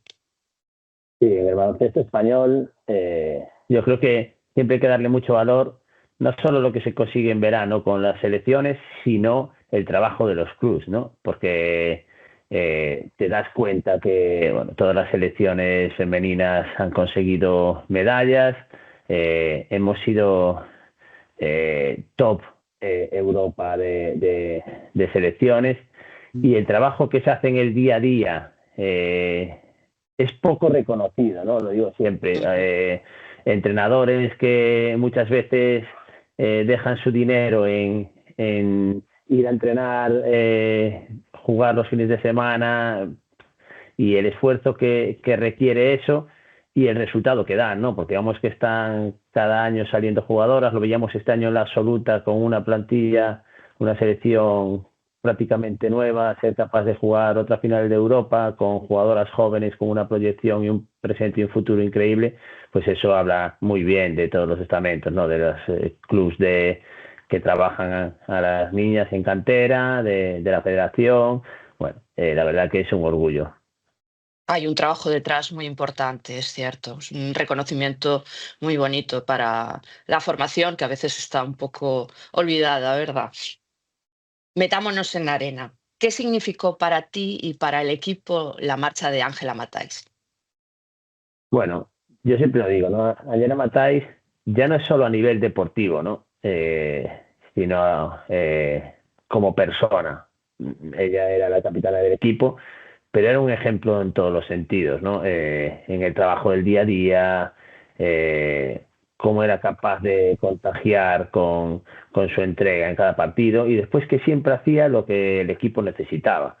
Si ese día pues lo que se necesitaba era dirigir, lo hacía. Si era defender, si era anotar, pues ella siempre estaba a disposición del equipo y no es fácil, ¿no? Porque, bueno, en la sociedad que vivimos muchas veces las estadísticas, los puntos, los números, en otros deportes el que mete el gol, bueno, pues tener a jugadoras que tengan ese sacrificio por el equipo, pues evidentemente contagia al resto, ¿no? Y ella, bueno, vino conmigo cuando estábamos en Liga Challenge, ya llevaba varios años conmigo, su crecimiento fue increíble hasta llegar a la selección absoluta y es una pena que no pudiese seguir con nosotros porque evidentemente pues era una jugadora muy querida, pero bueno, es entendible que nosotros también somos conscientes que somos un club también formador de jugadoras y de personas, ¿no? Que que después pues van a proyectos pues más grandes, más ambición, con presupuestos económicos muchísimo más grandes. Entonces, al final también hay que estar contentos de que seas capaz de que las jugadoras crezcan de esa manera para que luego se vayan a esos proyectos, ¿no? Ser un trampolín, muy importante. Cuéntanos, nuevas incorporaciones. Daniels me parece, un fichaje extraordinario. Cuéntanos. Bueno, Dani, esta es una jugadora rookie, ¿no? Siempre, bueno, hay que trabajar mucho en este sentido porque hay muchos factores que son importantes para que ella se acople a un equipo. Es un país nuevo, es una cultura nueva, evidentemente compañeras nuevas, y vienen de universidades donde lo tienen todo, donde allí son estrellas, donde están súper cuidadas y llegan a una realidad diferente, ni mejor ni peor, pero es una realidad diferente, profesional, y ya no solo tienes que adaptarte a nivel de juego, ¿no? Sino cultura, ambiente. Al final, yo muchas veces hablo con ella y le digo, yo entiendo que tengas que hablar con tu familia, con tu pareja, con quien sea, pero es que eso es de noche, y de noche aquí tienes que descansar, porque si no, al día siguiente por la mañana no. Pero claro, al principio pasan esos días, esas semanas en las que no es fácil, ¿no? Entonces, bueno, a nivel personal es una jugadora extraordinaria, con muy buena actitud, muy buena cultura, viene de una universidad con una cultura deportiva muy buena, y a nivel deportivo pues es una jugadora muy polivalente, con una gran capacidad para generar en carrera, en transición, unos contra uno, y además que, como decía antes de Ángela, es una jugadora generosa en el esfuerzo y generosa en el juego, ¿no? Que si está defendida busca la mejor opción, que no piensa en sus puntos, en anotar, sino en trabajar para el equipo, ¿no? Y creo que si se adapta y creo que lo está haciendo, creo que puede ser una jugadora importante en la liga. Lino, hablando de eso de incorporaciones, 5 nuevas en esta temporada, como está diciendo también Marga. Esto lleva a un mayor ritmo, ¿no? A muchas más posesiones por partido, que realmente es la tendencia actual, ¿no? En el básquet. Sí, yo creo que ahora mismo, si lo vemos pues, en la Supercopa ACB ayer, que el ritmo con el que juega Valencia es tremendo, a muchas posesiones, presionar todo el tiempo, cambios continuos, eso es lo ideal, ¿no? Pero bueno, después muchas veces tienes que centrarte en lo que tienes, ¿no? Por ejemplo, el año pasado había jugadoras que jugaban muchos minutos porque a lo mejor las rotaciones que les podías dar eran más cortas por la plantilla que tenías o por la plantilla con la que tenías, ¿no? Yo creo que sí que este año a lo mejor en principio pues podemos tener unas rotaciones más cortas, con más jugadoras jugando a un ritmo más alto, y eso es un poquito la idea, pero como digo siempre, después ya se va viendo, ¿no? Un poco cómo va la liga y cómo está el equipo, pero bueno, sí que es cierto que me gustaría poder jugar de esa forma, claro. No te hemos dado la enhorabuena por el último título, por la Copa Galicia. ¿Qué tal? ¿Sensaciones? Cuéntanos. Bueno, las jugadoras lo saben, ¿no? Que en pretemporada me da un poco igual el tema de los resultados, ya sea Copa Galicia, partidos amistosos. Me centro en que en el partido trabajemos lo que fuimos trabajando durante la semana y sin darle ninguna importancia al partido, ¿no? Entonces, al final es cierto que fue más importante porque jugamos en Narón, delante de nuestra afición, el pabellón estaba lleno y bueno, siempre te gusta pues dar alegrías a tus socios, a tu afición, pero importa poco, ¿no? Lo único que pensaba es llegar lo mejor posible al inicio de liga. Evidentemente era un partido duro contra un rival muy potente, muy físico, y siempre es bueno competir, ¿no? Esos partidos, porque si tú no eres capaz de competir, ya independientemente del resultado, pues a lo mejor sí que llegas al inicio de temporada con unas sensaciones peores, ¿no? pero bueno, saben que lo que me importa es el trabajo del día a día, los entrenos bueno, yo creo que ha sido una buena pretemporada. Te vemos contento con el trabajo. Sí, sí. Ha sido una temporada un poco dura en el sentido de que las dos interiores, Claire y Ley, llegaron una semana más tarde por temas personales. Blanca 10 días de baja, Bego de Santiago jugó el 3x3 del Mundial, con lo cual 10 días no estuvo con el equipo. Entonces al final, gracias a que Irene y Elena, las dos juniors, pues pudieron estar toda la pretemporada con nosotros, pues pudimos muchas veces completar la plantilla, ¿no? Pero bueno, siempre me hubiese gustado poder contar con todas, evidentemente, desde el primer día. Comentabas, Lino, que los partidos de pretemporada, en tu caso, ya en varias ocasiones lo comentaste, ¿no?, que eran los entrenos más exigentes. Llegado a un punto actual donde comienza la temporada este fin de semana y con lo que te queda: Valencia, Girona, Zaragoza, Araski y comenzar con Benfica. ¿El equipo ha hecho los entrenamientos como tú pensabas? Sí, el equipo entrena a un nivel muy alto, ¿no? La verdad que en ese sentido estamos muy contentos, ¿no? Porque trabajan muy bien, incluso todas las situaciones de entrenamientos voluntarios, bueno, de trabajo individual, pues se ha hecho a un ritmo, en intensidad muy alta y con las jugadoras muy implicadas, ¿no? Con muchas ganas de empezar. Como digo siempre, las jugadoras tienen ganas de jugar ya, jugarían hoy, y a mí me hubiese gustado tener un mes más de pretemporada, pero claro, eso no es posible. Y sí que es cierto que ahora sí que ya tienen muchas ganas de que empiece la competición, ¿no? Marga, vamos cerrando con cantera, si te parece. Venga, tengo yo una pregunta sobre la cantera. ¿Cómo trabajáis para conseguir, en esa cantera maravillosa que tenéis, para conseguir que el mayor número de niñas logren llegar al primer equipo? Sabemos que tenéis a 3 juniors, tú mismo lo has dicho, trabajando con vosotros. ¿Cómo lo conseguís? Cuéntanos. Bueno, yo creo que tiene que ser una mezcla de todo, ¿no? Yo siempre digo que hay mucha gente trabajando detrás, en la organización, en el trabajo del día a día de los equipos, y tiene que ser una coordinación también con el primer equipo, confiar en ellas, darles oportunidad de sacar la pretemporada.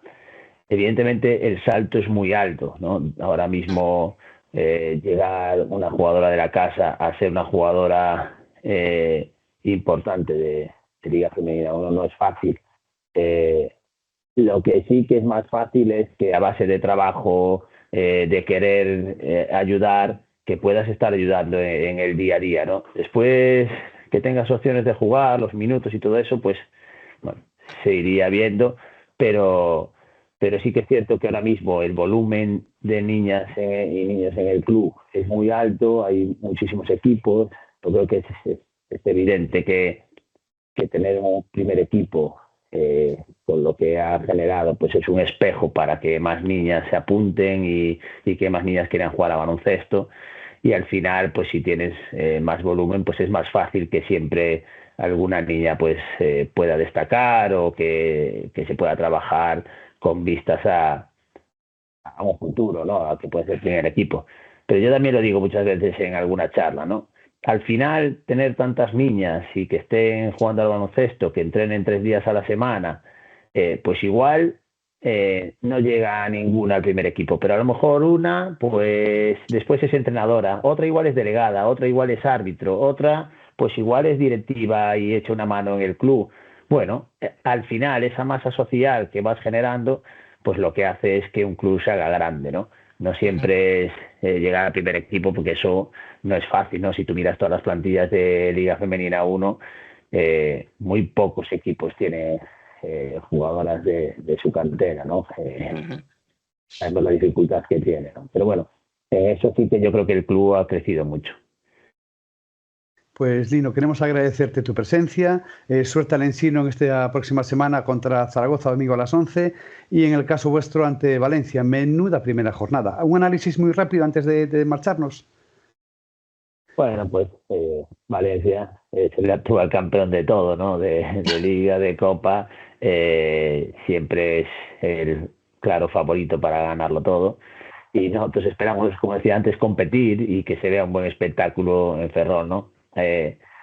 A lo mejor en el futuro nos acordaremos de que aquí han venido equipos de esta entidad, de este nivel, y poder ver las mejores jugadoras de Europa, ¿no? Pues yo creo que este fin de semana en Ferrol pues es un momento para disfrutar, para vivir y para ver equipos de ese nivel. Ojalá el resultado sea favorable, o por lo menos ser capaces de competir y de que sea un buen partido.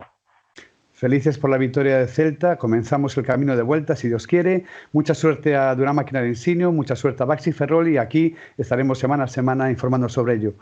Marga, un placer, bienvenida. Igualmente. Y Lino, la mayor de las suertes en esta temporada. Gracias, un saludo.